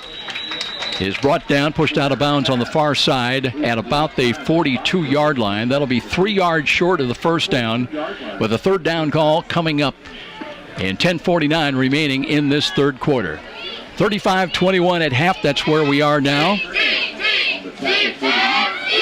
Bees went out after they picked up 1 first down, and now St. Francis seeing what they can do on their first possession of the ball game.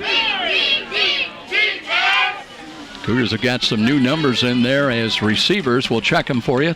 2 wide either side. Here's a quick throw, and that's a deflected ball. It's a catch by Rixey.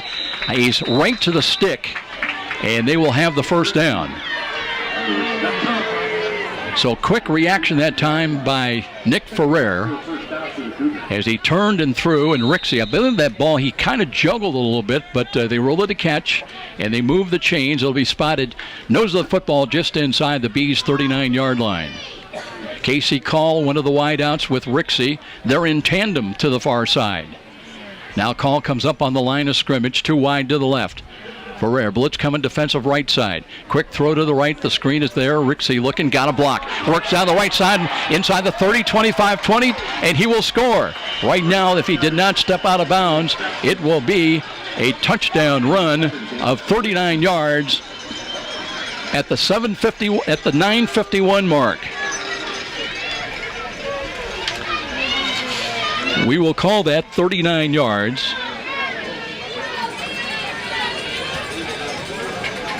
Here in the 3rd quarter. And Ferrer, unlike a week ago when he threw 5 touchdown passes in the first half, he's got his 5th here today. And the first of the second half as Gavin Gardner comes in, ready to attempt the extra point.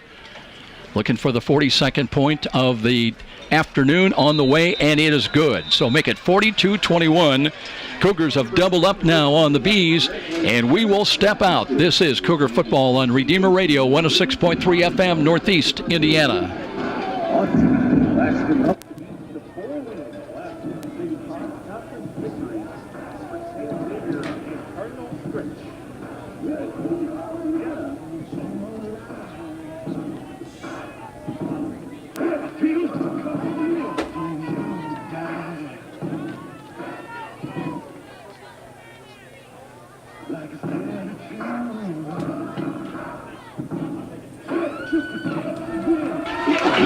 Well, we have talked about who would be the emerging stars this year for USF with the departure of, obviously, Seth Code and the top three pass receivers from a year ago. And we knew that Rocky James was going to have a big year. He just had it in his making. And how about Dan Rixey? Today has really come alive. Has had a big afternoon. And now most recently with that 39-yard pass catch receiving touchdown to give the Cougars a 42-21 lead. Now they'll kick it away again from right to left with the wind behind. Gavin Gardner approaching and drives it high end over end. And it will come down 5, 6, 7 yards deep, and they'll have to take a knee in the end zone. Tanner Champley will. And the Bees will start 1st and 10. But now trailing it by 3 touchdowns here at home. Bees with a big scoring output last week. They'll start 1st and 10 from the 25. They had 52 points in the 52-14 win a week ago over Lindenwood Belleville. Lee Stewart and Blake Schumacher, who had a fumble recovery, by the way, late in the first half that set up that 2-touchdown lead. He's out there. Stewart now coming up and cheating well up. Meanwhile, read option, they want to throw. The blitz is coming, and they've got a sack, the first of the ball game. I think that was Matt Swartz that came through there. Swartz with the sack on quarterback Jake Romani. So that'll be a loss back to about the 17-yard line. Cougar defense getting stronger as this game wears on. Again, all 11 within about 8-9 yards of the line of scrimmage. Romani dropping the throw, screens the ball near side. Has got a catch, but there's Dunton at the 13, and it's another loss. So they complete the pass, but they're going the other way. That was Bailey Hops on the receiving end on that little flare-out pass into the flats, but nothing there. Now it's 3rd down and even longer. They'll mark that ball actually on the 15. That was a generous spot of the football. Hops looked like he was down around the 13. Now Chase Ferger checks in. He's wide to the left side. It'll be 3rd down and 20 now for Romani. Romani read option, hands the ball off and looking for running room. It'll be a gain out to about the 20. Let's see if that's O'Connor in there. It is Justice O'Connor getting the call, but it'll be 4th down and still very long. 4th and 15, and Kenny Rao's got to come in to try to show off that kicking leg of his. Boswell and Rixey setting up at the Cougar 45-yard line in punt return. Meanwhile, it's Rao at the 5. Steps out to about the 6 and looking for the sidearm kick, kind of a side leg kick. Running up to it, Boswell fields it on the knees, brings it to the 35, to the 30-yard line. Sean Boswell took a chance. That ball was dying. He had to reach down and gather it up just off the turf, about knee level. Held onto the ball, did not fumble it away, and picks up another 8-10 yards on the punt return. It'll be 1st and 10 USF in great field position at the Bees 31-yard line. Would expect we will still see the first team unit out there despite leading by 3 touchdowns, trying to polish off some little things they're working on and getting ready for St. Xavier next Saturday night at 6 o'clock at Darcy Stadium. Hope you can come out and join us. Always a great homecoming festivity. Here's Ferrer now wanting to throw. Looks, steps up in the pocket. Looks, pumps fake, brought it down, and he's going to pay. That time did not get rid of it. And was swarmed upon. See if that was Taylor O'Donnell that got to him.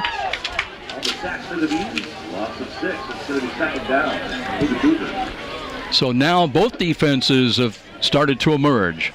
Loss back out to 35 to the 37 for St. Francis. It'll be 2nd down and 16. Blackwell in, up in the slot to the right side. Split wide of him will be Rocky James. 2nd down and long, Wood wide to the left. They'll look to Green. Green looking for running room. Can't find it. Penalty flag is thrown. So the drive bogging down right now, and there may be a penalty to boot against St. Francis. We'll see what our referee Jerry Frump will let us know about this. Checking the sidelines. Mike Magistrelli may have a say in what they want to do here. Holding was the call against St. Francis. That is declined. They'll take the play. So spot the ball back just outside the Bees' 37-yard line. It is 3rd down.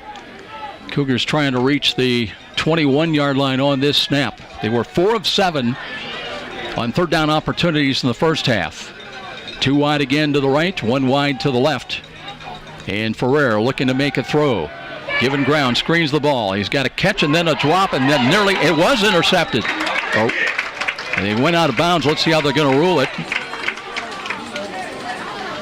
Are they going to rule it incomplete pass, or that ball went off the hands of the intended receiver? And it will be Bees football at their own 37.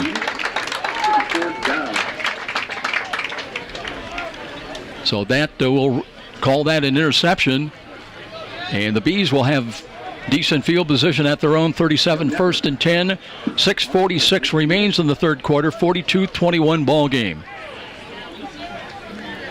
No, they do not. They're going to call it a 4th down, and the Cougars will punt. So check that Nepper. Short punt, high, end over end. Fair catch, and it's Ferger running away to the sidelines. He's got it inside the 10. So that is a big change. They ruled that an incomplete pass, not an interception. Nepper came on to punt, trying looking for the coffin corner. Did a very good job because Ferger had to call fair catch inside the 10. But the Bees do get the football. Cougars looked like they were going to have a great opportunity, but their drive failed. And now the Bees with the offensive unit back on the field with 6:39 remaining in this 3rd quarter. They'll have it 1st and 10 at their own 9-yard line. Eli Petty, got to watch him always. Looks like Schumacher and Cowherd have got the coverage on him right now. He's part of the 2-wide set to the right side. And Romani from inside the 5. Short drop, throws to the left. He's got to catch Vignali out to about the 12 or 13-yard line. Wilmer Cole made the stop. It'll be a gain of about 5 on that catch by Vignali. 2nd down and 5. Just possession football right now for the Bees, trying to get a little breathing room. And they've got it at their own 14. They'll have 3 wide to the right, the wide side of the field. Romani's got Hops back there. Behind him, offset a little bit to the right now. Petty comes in motion, right to left. Works back to the left side, trying to block for Hops, and he won't get anywhere. Boy, Pearson Harnish got in there, slowed him up, and then there were other 3 silver helmets that got in there to assist on the tackle. And that's going to be a loss back around the 13-yard line. So call it 3rd down and 6. Bees trying to get out to just outside their own 19-yard line on this snap call. Got a new number in there, too, as a wide receiver for the Bees. And now O'Connor checks in, the running back. He's offset to the right side. And here's Romani. Pulls it down, throws over the middle. A sliding attempt at that. That was Petty. But this time he could not find the handle. Sliding down, or was that Vignali? No, it was Chase Ferger. Ferger tried to make the catch on his knees, but it's going to be A fourth down call, and they'll have to bring in Rao to kick it away. Another opportunity, should be good field position again for St. Francis. Rixey and Boswell in, and they're already standing in Bees territory. 5:21 remains here in the third quarter. We've had no score. Rowe on 2 yards deep, kick away. Wobbly ball that's going to hit and take a bounce upfield to about the 45-yard line. But St. Francis will have very good field position again. 1st and 10 into Bees territory and looking to expand to their 42-21 lead. Well, we've not gotten any other scores from elsewhere around the Mid-States Football Association today. We know that Concordia was going at Olivet Nazarene, game pitting 2 unbeatens.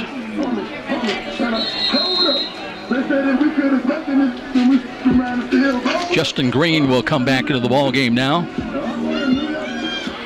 He'll be the one back in the Cougar offense. Pistol alignment for Ferrer, hands the ball to Green. He's got a hole right side and quickly inside the 30 and tripped up as he reached the 20 down to the 19-yard line. And again, might have been Jake Platt's saving touchdown. He's made a couple of those today. Green with that burst of speed, 120 yards in the first half, and a big hole opened by that offensive line off to the right side. It'll be 1st and 10. They'll mark it at the Bees 20-yard line. Cougars in the red zone trying to finish it off now. Rocky James, the lone wide to the short side to the right. Green stays in as the running back. Chris Williams is in there as the blocking back off the left wing. Green again, tries right side, cuts it up and spun around, got only a yard to the 19. Came right back with that same play call, but not the same results.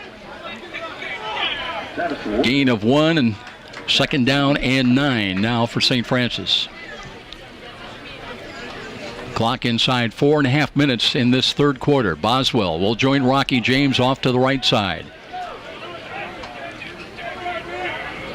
And meanwhile, 2 wide to the left, including, I think that's Blackwell up in the slot. Blitz coming defensive right side. Here is Ferrer to throw, dumps it off. Catch is made and sprinting away. They've got a 1st down.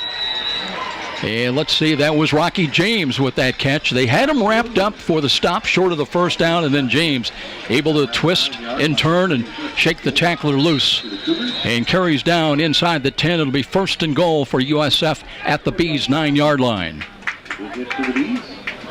Rixey started onto the field, but he comes back off now along with Blackwell.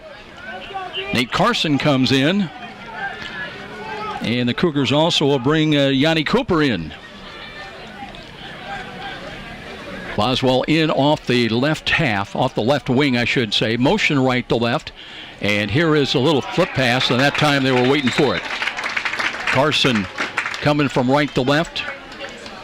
Ferrer lets that motion man come in front of him, and just a very quick little flip of it is a pass. They scored on that earlier with Rixey, but it's a loss of 4 back outside the 10 at the 14-yard line. Now Green will come back into the game.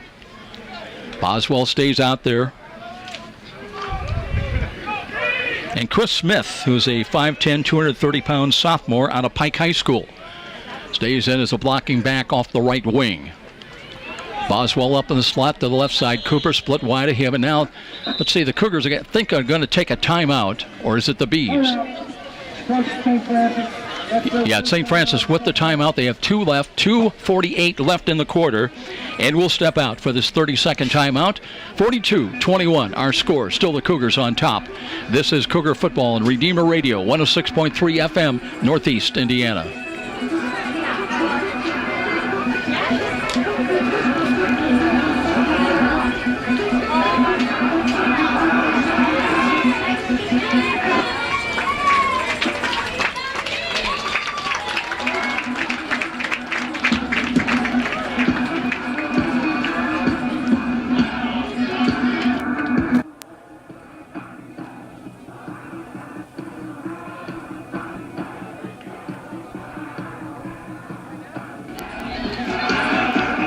So the Cougars burn a timeout, trying to make sure they recognize what the Bees are trying to do defensively now on this 2nd down call. They've got it at the 14-yard line, 2nd and goal. Chris Smith stays out there as the blocking back. And Justin Green will check in at running back position. 2 wide to the right, Cooper wide to the left. Boswell up in the slot to the right side for Ferrer. Barking out the signals, now looks to hand the ball off. Green wants to go to his left, now cuts it outside. Cuts down inside the 10, angles back to the original line of scrimmage to about the 9-yard line. So it'll bring up a 3rd down call now, 3rd and goal from where they started. Now they're going to give them another yard down to the 8. So it will be 3rd down and goal. Will Crispin will check in. Out goes Cooper. Crowd very quiet right now from the Bees standpoint. Crispin wide to the right. Jake Schramm, a freshman at 6 feet, will defend against him. Here's a give, now play action fake and a throw to the corner wide open. There's a catch and it'll be a touchdown. Did he get a foot in bounds? Officials say yes, so it's Boswell. Good for 8 yards and a touchdown throw. And Ferrer on target once again. They used a lot of misdirection in front, so the time of the score is going to be 2:12 here in the 3rd quarter. Cougars with back touchdowns. Oh, wait a minute. Take off the penalty. There was a penalty, or take off the touchdown. There was a penalty against St. Francis. So instead of a touchdown, the penalty will move the ball back outside the 10 to the 13-yard line. It remains 3rd down and goal.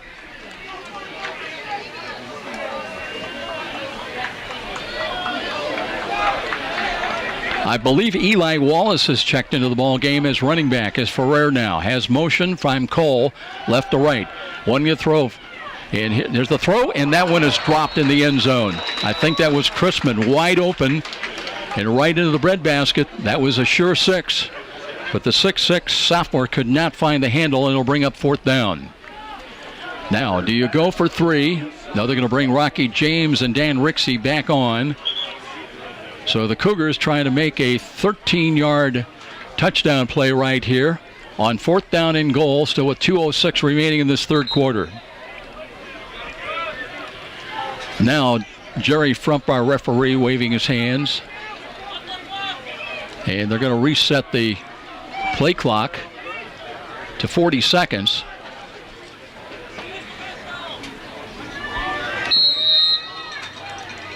So here we go now. It'll be 4th down and goal from the 13-yard line. Cougars have scored twice from this distance before. Here's Ferrer, dances, looks, and he's got Rocky James, and he can't find the handle.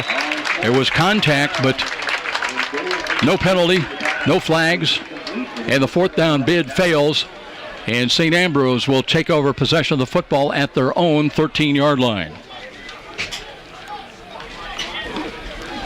So the Cougars had a touchdown taken away after Boswell caught it in the left corner of the end zone. But now the Bees will come out offensively still in this 42-21 ball game with 2:02 remaining in the 3rd quarter. And don't forget, we've still got an entire 4th quarter remaining. And you never want to count out this Bees team. Cougars are playing off as here's the run right side. I believe that's Champley out of the Wildcat running across the 15 out to about the 19-yard line. Tanner Champley, more and more we're seeing him involved. That's a gain of 6, 2nd down and 4. And Champley stays in, running out of the Wildcat formation. Looks to his right, he's got motion by Ferger. And he angles to his left, and he's going to be close to the 1st down. Let's see if he's got it. What official linesman says they give him a gain to the 24, and that should be enough. And they'll move the chains. By and large, St. Ambrose doesn't do a lot fancy. They're very fundamental, very sound, possession type of football with their passes. Every once in a while, they'll hit you with the vertical pass. Motion now right to left. And here's the keeper again, and Champley, they're just not able to put a glove on him as he's all the way across the 35 up to the 37. And Lee Stewart getting up slow now, and he's got to go back down to the turf. So Stewart made the stop, but paid a price, and he'll be tended to now with just a minute and change remaining in this third quarter. They'll come out to tend to him. We'll step out with a break here as well. This is Cougar Football on Redeemer Radio, 106.3 FM, Northeast Indiana. Eleanor, 21. Nebraska, 17. Final. And from last night, in the Big Ten, South Florida, 22nd ranked team in the country. South Florida, 47. Illinois, 23.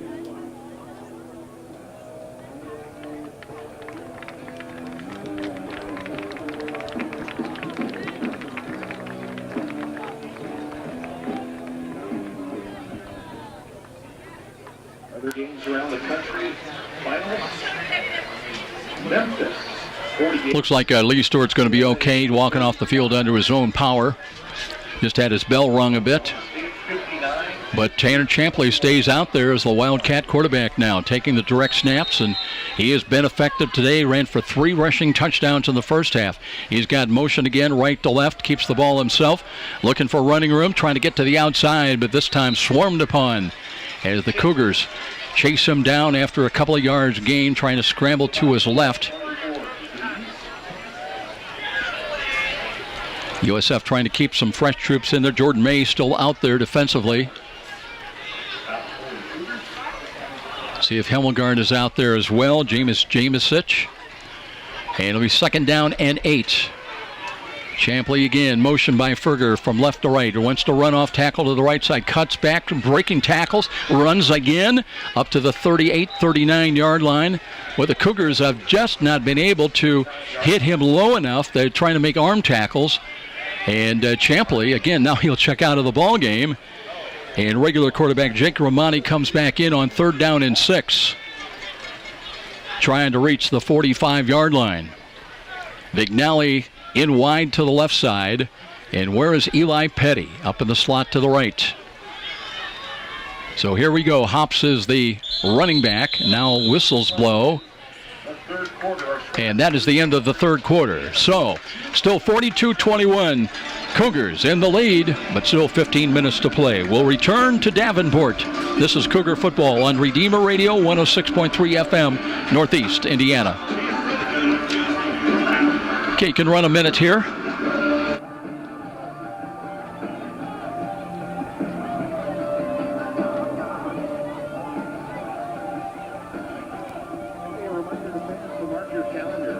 Football game Saturday, October 28th. That will be senior day when the Bees face nationally ranked Robert Morris once again here at Brady Street Stadium. It's also Youth Sports Program Day. Children attending the game in a youth sports jersey or t-shirt will receive free admission. Also that day, all children are invited to participate in trunk or treat going on in the parking lot before the game from noon to 1.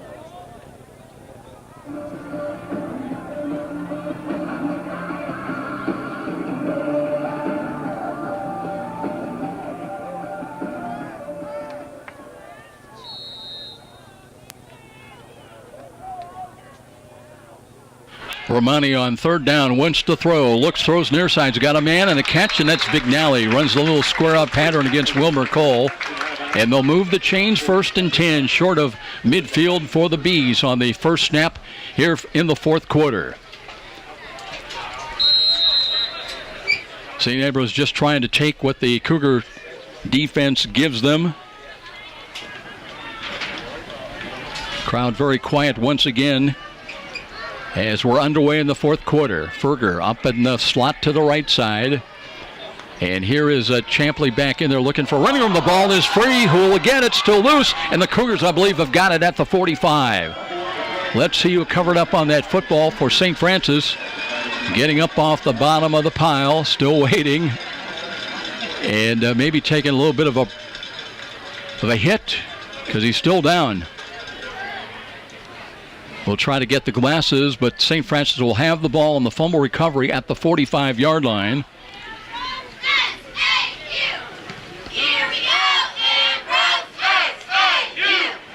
Still can't tell. Tell you what, a good place for us with a stoppage down below. 42-21 our score. Let's take a timeout. This is Cougar Football on Redeemer Radio, 106.3 FM, Northeast Indiana.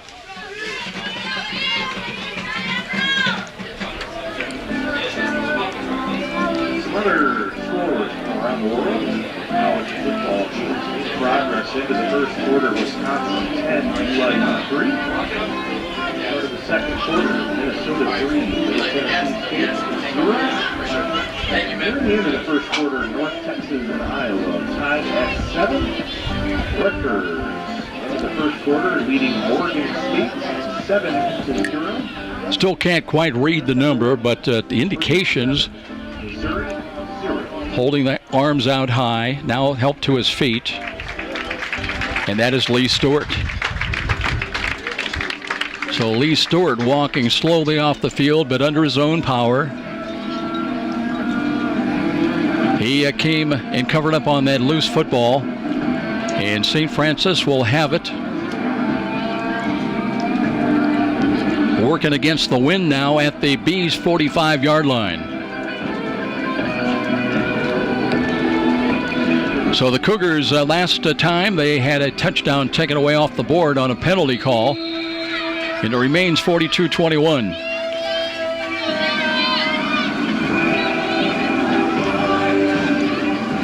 St. Francis getting in some new numbers now. Looks like Dylan Hunley's checked into the ball game. He's wide to the near side. On a warm day, Kevin Denley trying to keep some fresh troops in their hands to Green. Green cuts it up, looking for running room. He's not going to find it. Will do well get back to the line of scrimmage. He won't do that. It'll be a loss outside the 45-yard line now. It'll be a second down, and let's call it 11. Well, we don't want to belabor the point, but we talked about in the pregame that even Kevin Donnelly said the one thing about the Bees, they'll play for 60 minutes. Doesn't matter what the score is. Taylor O'Donnell on that stop. So second down at 11. Hunley wide to the right, stays out there.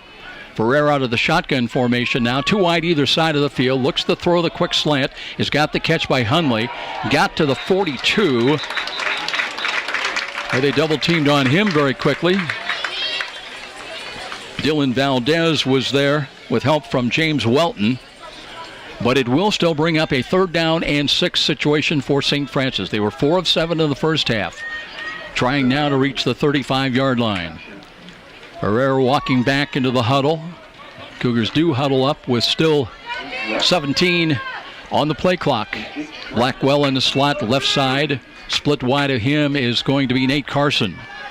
Too wide to the short side to the right. Ferrer looks to throw again. Throws downfield. He's got a wide open catch inside the 20. Spinning move. Is that Boswell? No, it's Blackwell. Nice spinning move after the catch, and he's all the way down to the 10-yard line. So Duke Blackwell with some nice moves. Only 5'9", a sophomore out of New Pal. And has got the Cougars now knocking on the door. 1st and goal at the 10-yard line. Exactly 13 minutes remaining in this ball game. Cougars trying to tack on to their 21-point lead.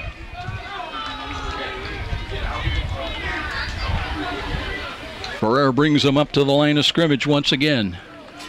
Now looking to hand the ball off. Here's Green, stop and go move, and trying to come back to his right. Gets only to just inside the 10.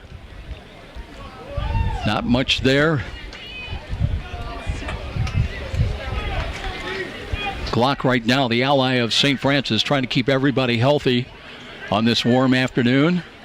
Clock inside of 12.5 minutes. Now Blackwell, who caught that ball that gives them this goal line opportunity, checks out of the ball game.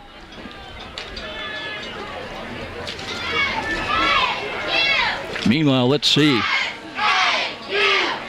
Trevon Carr checks into the game for the first time today. Here's a play action. And in fact, Carr has got it. But he got to the 6. Or did he? Oh, they're going to move him back, and they're going to say that way back at the 8-yard line. Well, the linesman was right down there on the play, but from here it really looked that Carr had the catch down to about the 6. But it'll be 3rd down and goal. And the Cougars still trying to punch it in from the 8 now. Boswell in. And up in the slot to the left side, split wide of him is Chrisman. Chrisman had a drop in the end zone trying to atone. Here's Ferrer, looks right though and throws quickly, and that's wide and incomplete. Trying to come back to Hunley on the near side. And it'll be 4th down from the 8th, and the Cougars see if they're going to bring on I thought for a moment Gardner might come on to attempt the field goal. Instead, Blackwell comes back out. No Zach Geckner, by the way, today. Picked up an injury during the week, so he's held out. As Ferrer looking to make a throw again, looks right side, and the pressure's coming, had to throw it away on 4th down, and that'll be it.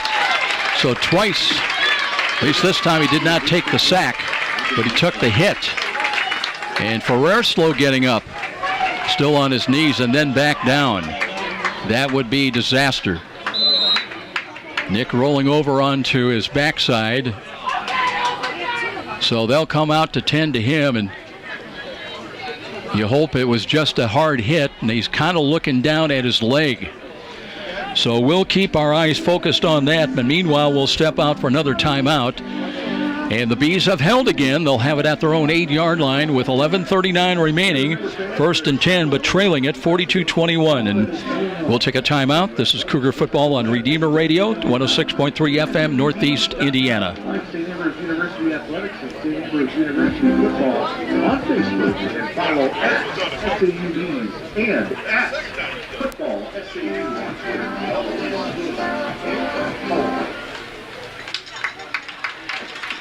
Yeah, he's okay.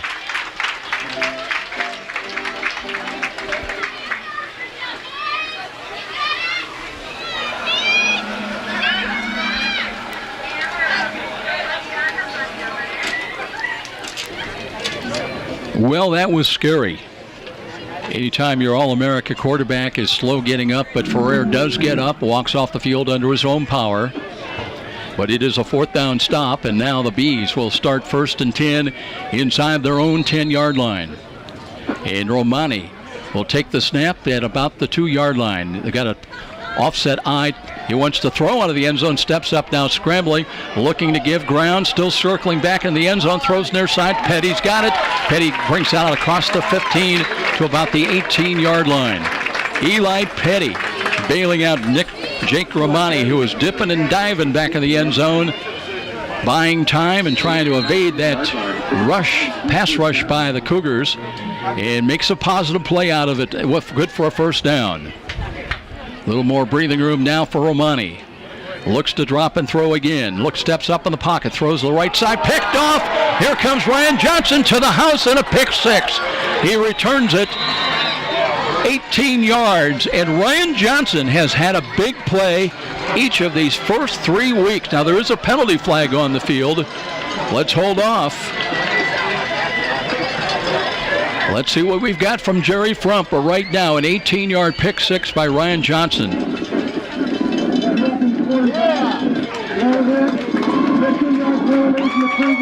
Wow. Wow, what a call. Roughing the quarterback. They hit him below the knees is what Jerry Frump said. And instead of a pick 6 touchdown, the defense has to stay out there. And what a call for the Bees, as they'll not give up the touchdown. Instead, they'll have it 1st and 10 at their own 34-yard line. What a turnabout. So the Cougars lose the Ryan Johnson pick 6. They've had a drop touchdown in the end zone. They've had a touchdown to Boswell called back on a penalty. And now new life for St. Ambrose. With 11:07 remaining, Romani wanting to screen the ball. Petty again at the 35, 40. Steps out of a tackle. He's up to the 45-yard line. He's got a 1st down. They'll give him another yard across the 45. This is a dangerous football team. The Cougars have not been able to read the screens, and especially if they've not been able to get a handle on Eli Petty today. He has burnt them several times. And Romani again. Now the whistle's blowing. I believe St. Francis is going to take a timeout, trying to get organized. Terry Frump will let us know. Yes, it's timeout St. Francis with 10:48 remaining as the Cougars look to refocus. And so will we. We'll step out in this 42-21 lead. Cougar Football on Redeemer Radio, 106.3 FM, Northeast Indiana.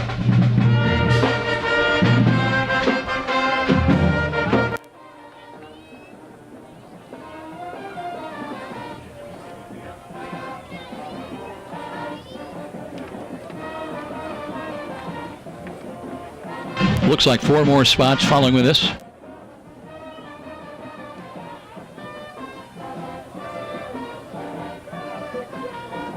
Gotcha.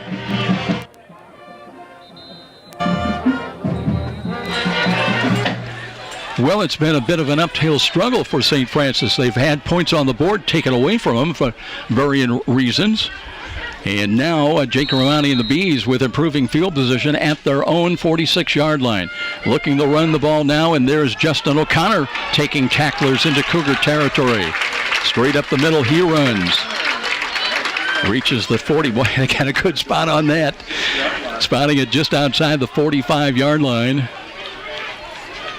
Cougars trying to play everybody that was on the bus in this very, very warm. Blake Blaker's out there right now, defensive end.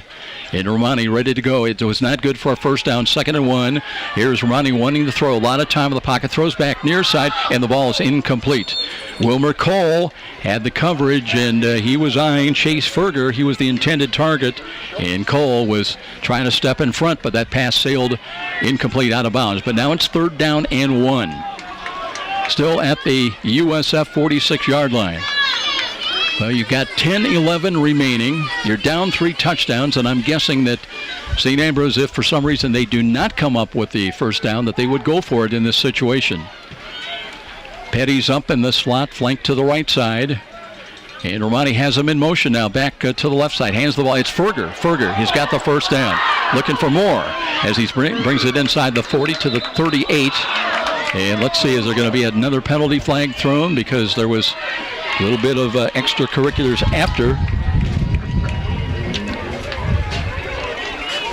Jack Givens was in on that last stop. Boy, the wind really kicking up now.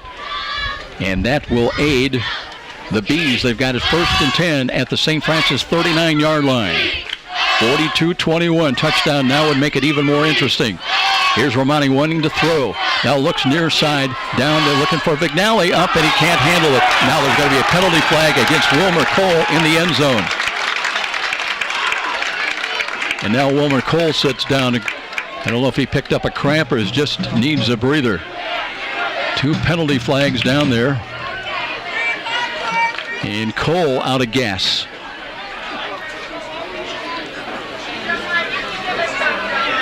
Wilmer Cole still down on this, just sitting up.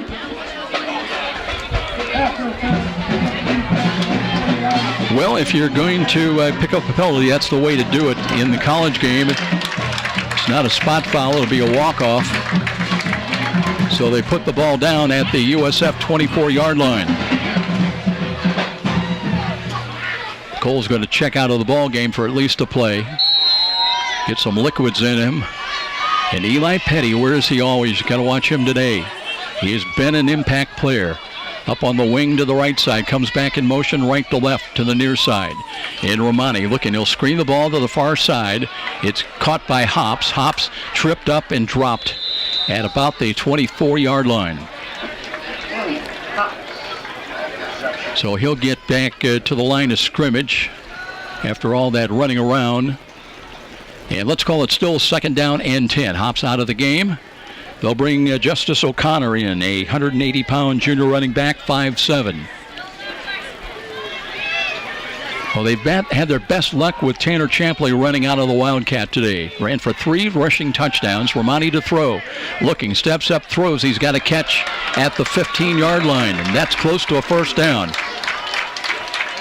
It was Ferger able to run the route with a curl in down the middle. They'll be short by a yard. 3rd down and a yard with 8:50 remaining and the clock is running. 42-21 St. Francis, but the Bees on the move now inside the red zone. Romani looking to his left. Read option, hands it off, and O'Connor stacked up right at the 15, didn't get there. So it'll be a 4th down call coming up. Needed a yard, didn't get it. Cougars trying to stand tall on a warm day. They'll bring in some blocking support now.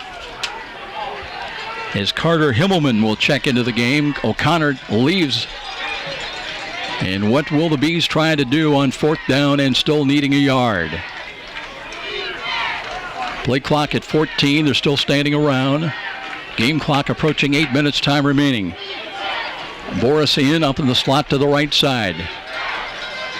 And Romani, basically in an empty set, wants to run himself off to the left side and spins, didn't get it. Got only back to the 15 as Pearson Harnish came in. They had two blockers out in front, and somehow Pearson got through there to slow him up, and the Cougars stop him on 4th down, and they'll take over the football. Now you're just trying to pick up a couple of first downs. Keep people healthy. Protect your quarterback. Let's see if we'll see Clay Cenarius coming in. Cenarius on the sidelines, but he's got a towel draped over his head. I don't believe he's coming in. Well, Nick Ferrer is a tough customer and shakes off that hit. He will come back out to quarterback the Cougars with Justin Green out there as well.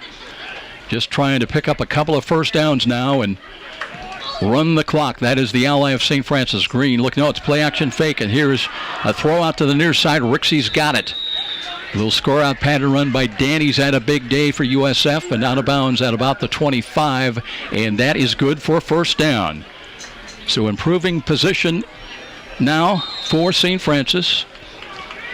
They'll mark it at the 26-yard line, 1st and 10. Boswell and Rocky James are the wideouts to the left side. One wide here to the near side. And Ferrer, let's see if he gives the ball now to Green, who had 120 yards and a touchdown. Cuts to his right, looking for running room in the middle. Spins off a tackle. Got out to about the 28, maybe the 29. Just enough to keep that clock moving. That'll run inside of 7 minutes before this snap of the football. Call it a gain of 4, 2nd down and 6 for USF.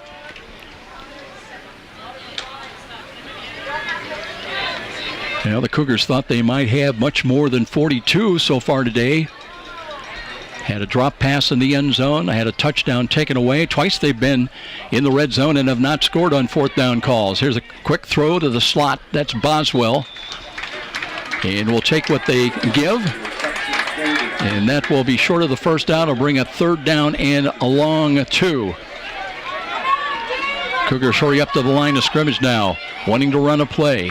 They'll pitch the ball left side. There's Green looking. He's got the first down the left sidelines, but ran out of bounds after reaching about the 40.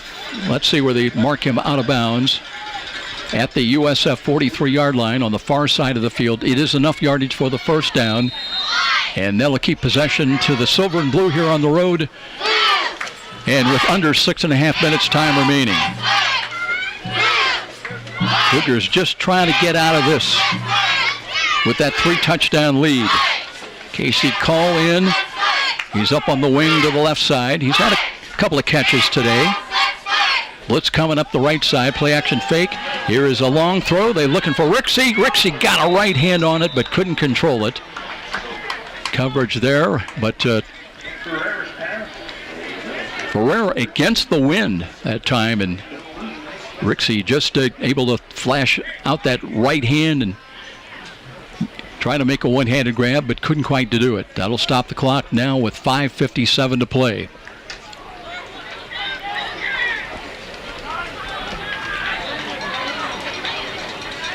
Bees have not been able to get points on the board in the second half. Trailed 35-21 at halftime. Now here's a Green again, looking some running room. He's to midfield. There's a penalty flag thrown. He's down the left sidelines in a foot race and will be bumped out of bounds around the 10-yard line, but this one's coming back. A lot of the Cougars' offensive line down, squatting down on this very warm day. That was Austin Smoger. It is holding. Can't tell who it was on, but it is going to take away that nice long run by Justin Green. Now the big guys really laboring. Now there's another penalty flag thrown. What is that about? Boy, Jerry Frump has not been a friend of the Cougars today. He's the one that threw the flag. Might have been who that penalty was called on, maybe said something. And Kevin Donnelly will not like that.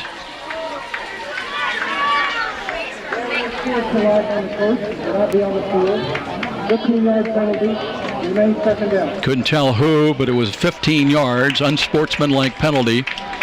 And suddenly the Cougars all are way back to their 20-yard line with 5:46 to play. It'll be second down in forever. They would ultimately have to get to the 47-yard line of St. Ambrose. So Ferrer wanting to throw yet again. Looks, throws down the middle. Doesn't look like anybody's there. Did Rocky James come up with that ball? He did.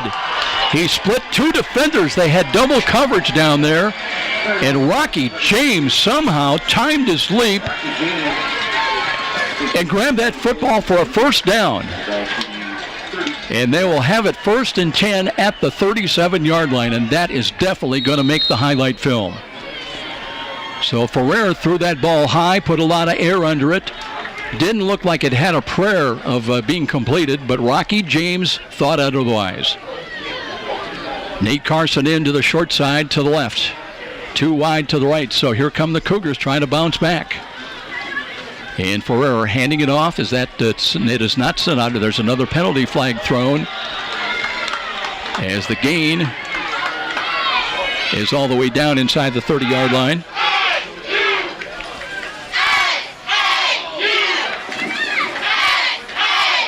Holding again. Shoemaker down now, and check it, it's Smoger. He's gassed right now. Cougars trying to find troops to get into the ball game. Eli Wallace now will check into the game.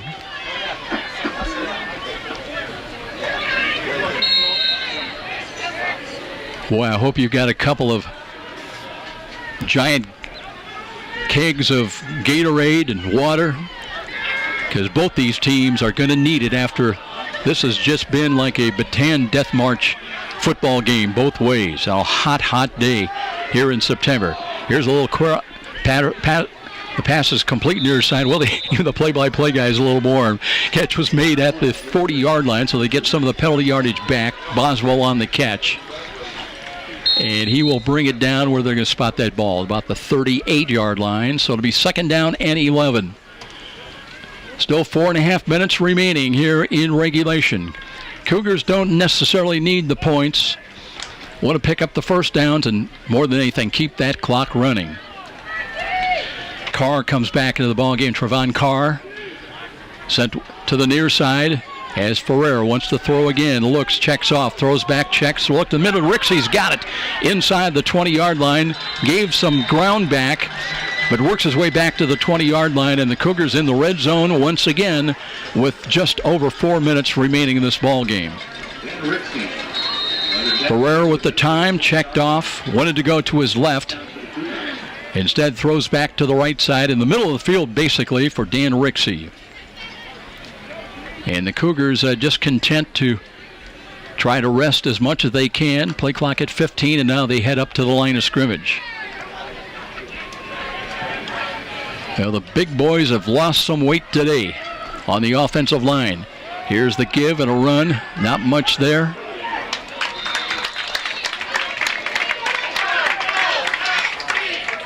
That might be Joey Lamping. No, it can't be Joey Lamping. No, check the number. Cody Conwell. Cody Conwell picking up a little bit of an ankle injury as he limps off the field. And let's see if they bring Wallace back into the ball game. No, it's Brickens. Nick Brickens in there as the running back. It'll be second down and 10 after no gain. And Ferrer looking, throws out the out pattern. There's a catch made, and it'll be a touchdown this time. And I think that's Nate Carson out there with his first touchdown catch of the ball game. No penalty flag. So Nate Carson at the 2:55 mark. And one of the things today, the Cougar receivers have done a really good job of being able to break initial contact and break tackles and get into the end zone. So 2:55 remains. And the touchdown from Ferrer to Nate Carson. Now Gardner on the low snap. Kick is on the way, tailing off to the left side, but good. So the Cougars do get that touchdown, the final touchdown, or will it be a final touchdown? They'll lead it by a score of 49-21 now. Still 2:55 remaining in regulation. We'll be back to Davenport, Iowa on this warm afternoon. Cougar football on Redeemer Radio 106.3 FM, Northeast Indiana.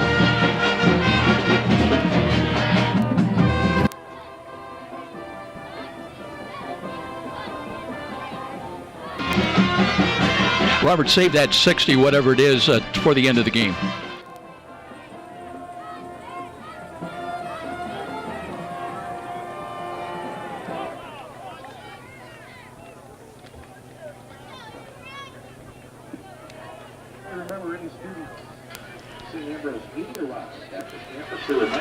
And we're back in Davenport, Iowa. Dying moments of this ball game. I'm Joe Parson. I want to remind everybody our good friends at H&L Electric, and they are your full-service electrical contractor from commercial and industrial to residential. H&L can handle the smallest to the largest of projects for your business or residence. Well, the Bees would like to salvage something late here. They're down 49-21. Cougars by 4 touchdowns. Here's the high end-over-end kickoff. It'll come down inside the 10. And a return off to the right side and across the 15. Cougars really fired up here. They pushed the ball carrier back as down there to make that stop was Ryan Johnson once again.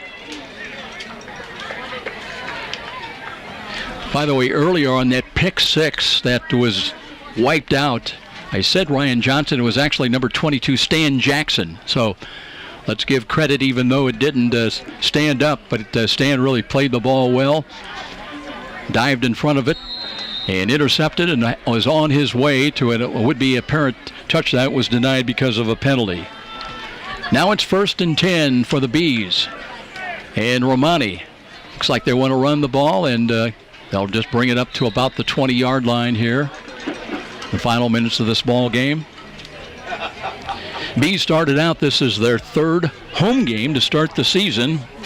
So they will be on the road flying to St. Louis in a manner of speaking. Next Saturday they'll take on Missouri Baptist. Going against the Spartans there, the Cougars have got the Cougars at Darcy Stadium. Here's the quick slant, complete this time. It was not Eli Petty. Same type of play though, as they'll work it quickly to Carter Himmelman. So that is good for a 1st down. They'll move the chains, and it'll be 1st and 10 up around the 32-yard line for the Bees.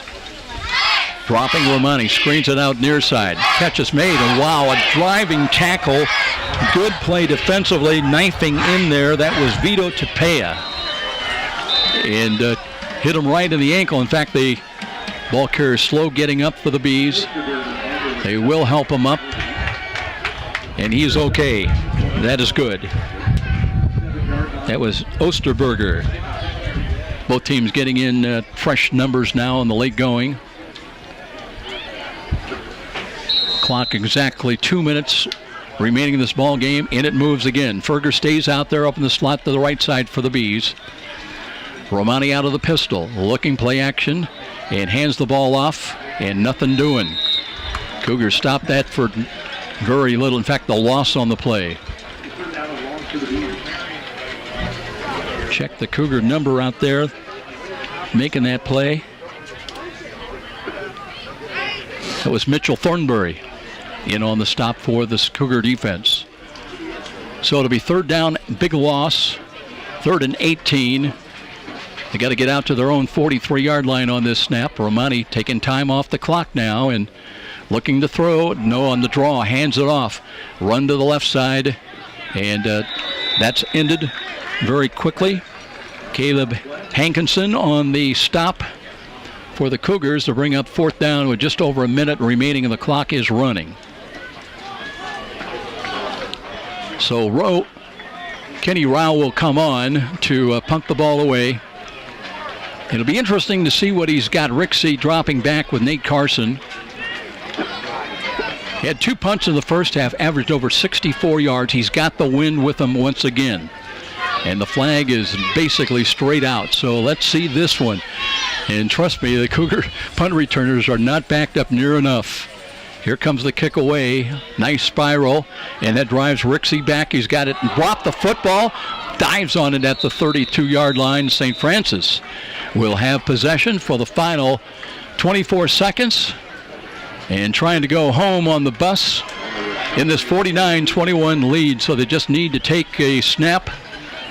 And that should do it here in Iowa. Well, I tell you what, the Bees put up a defense, though. And every time the Cougars scored, the Bees would bounce back and never caught them, but they got within 1 touchdown several times. And right now, a 49-21 lead for St. Francis, ranked number 1. So Cenarius is in, hands the ball off. There's some running room up the middle, and fresh legs make a difference, don't they? As the ball carrier brings it out to midfield, and that was Eli Wallace. Wallace, which will probably be the final play of the ball game. There is a penalty flag down right at the 47-yard line. 16-second show on the clock. And are the Cougars backing up again? I mean, come on, guys.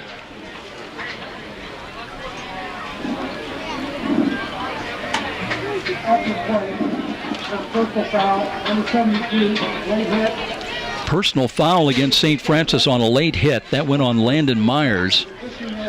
It'll be interesting to see the final tally of penalties.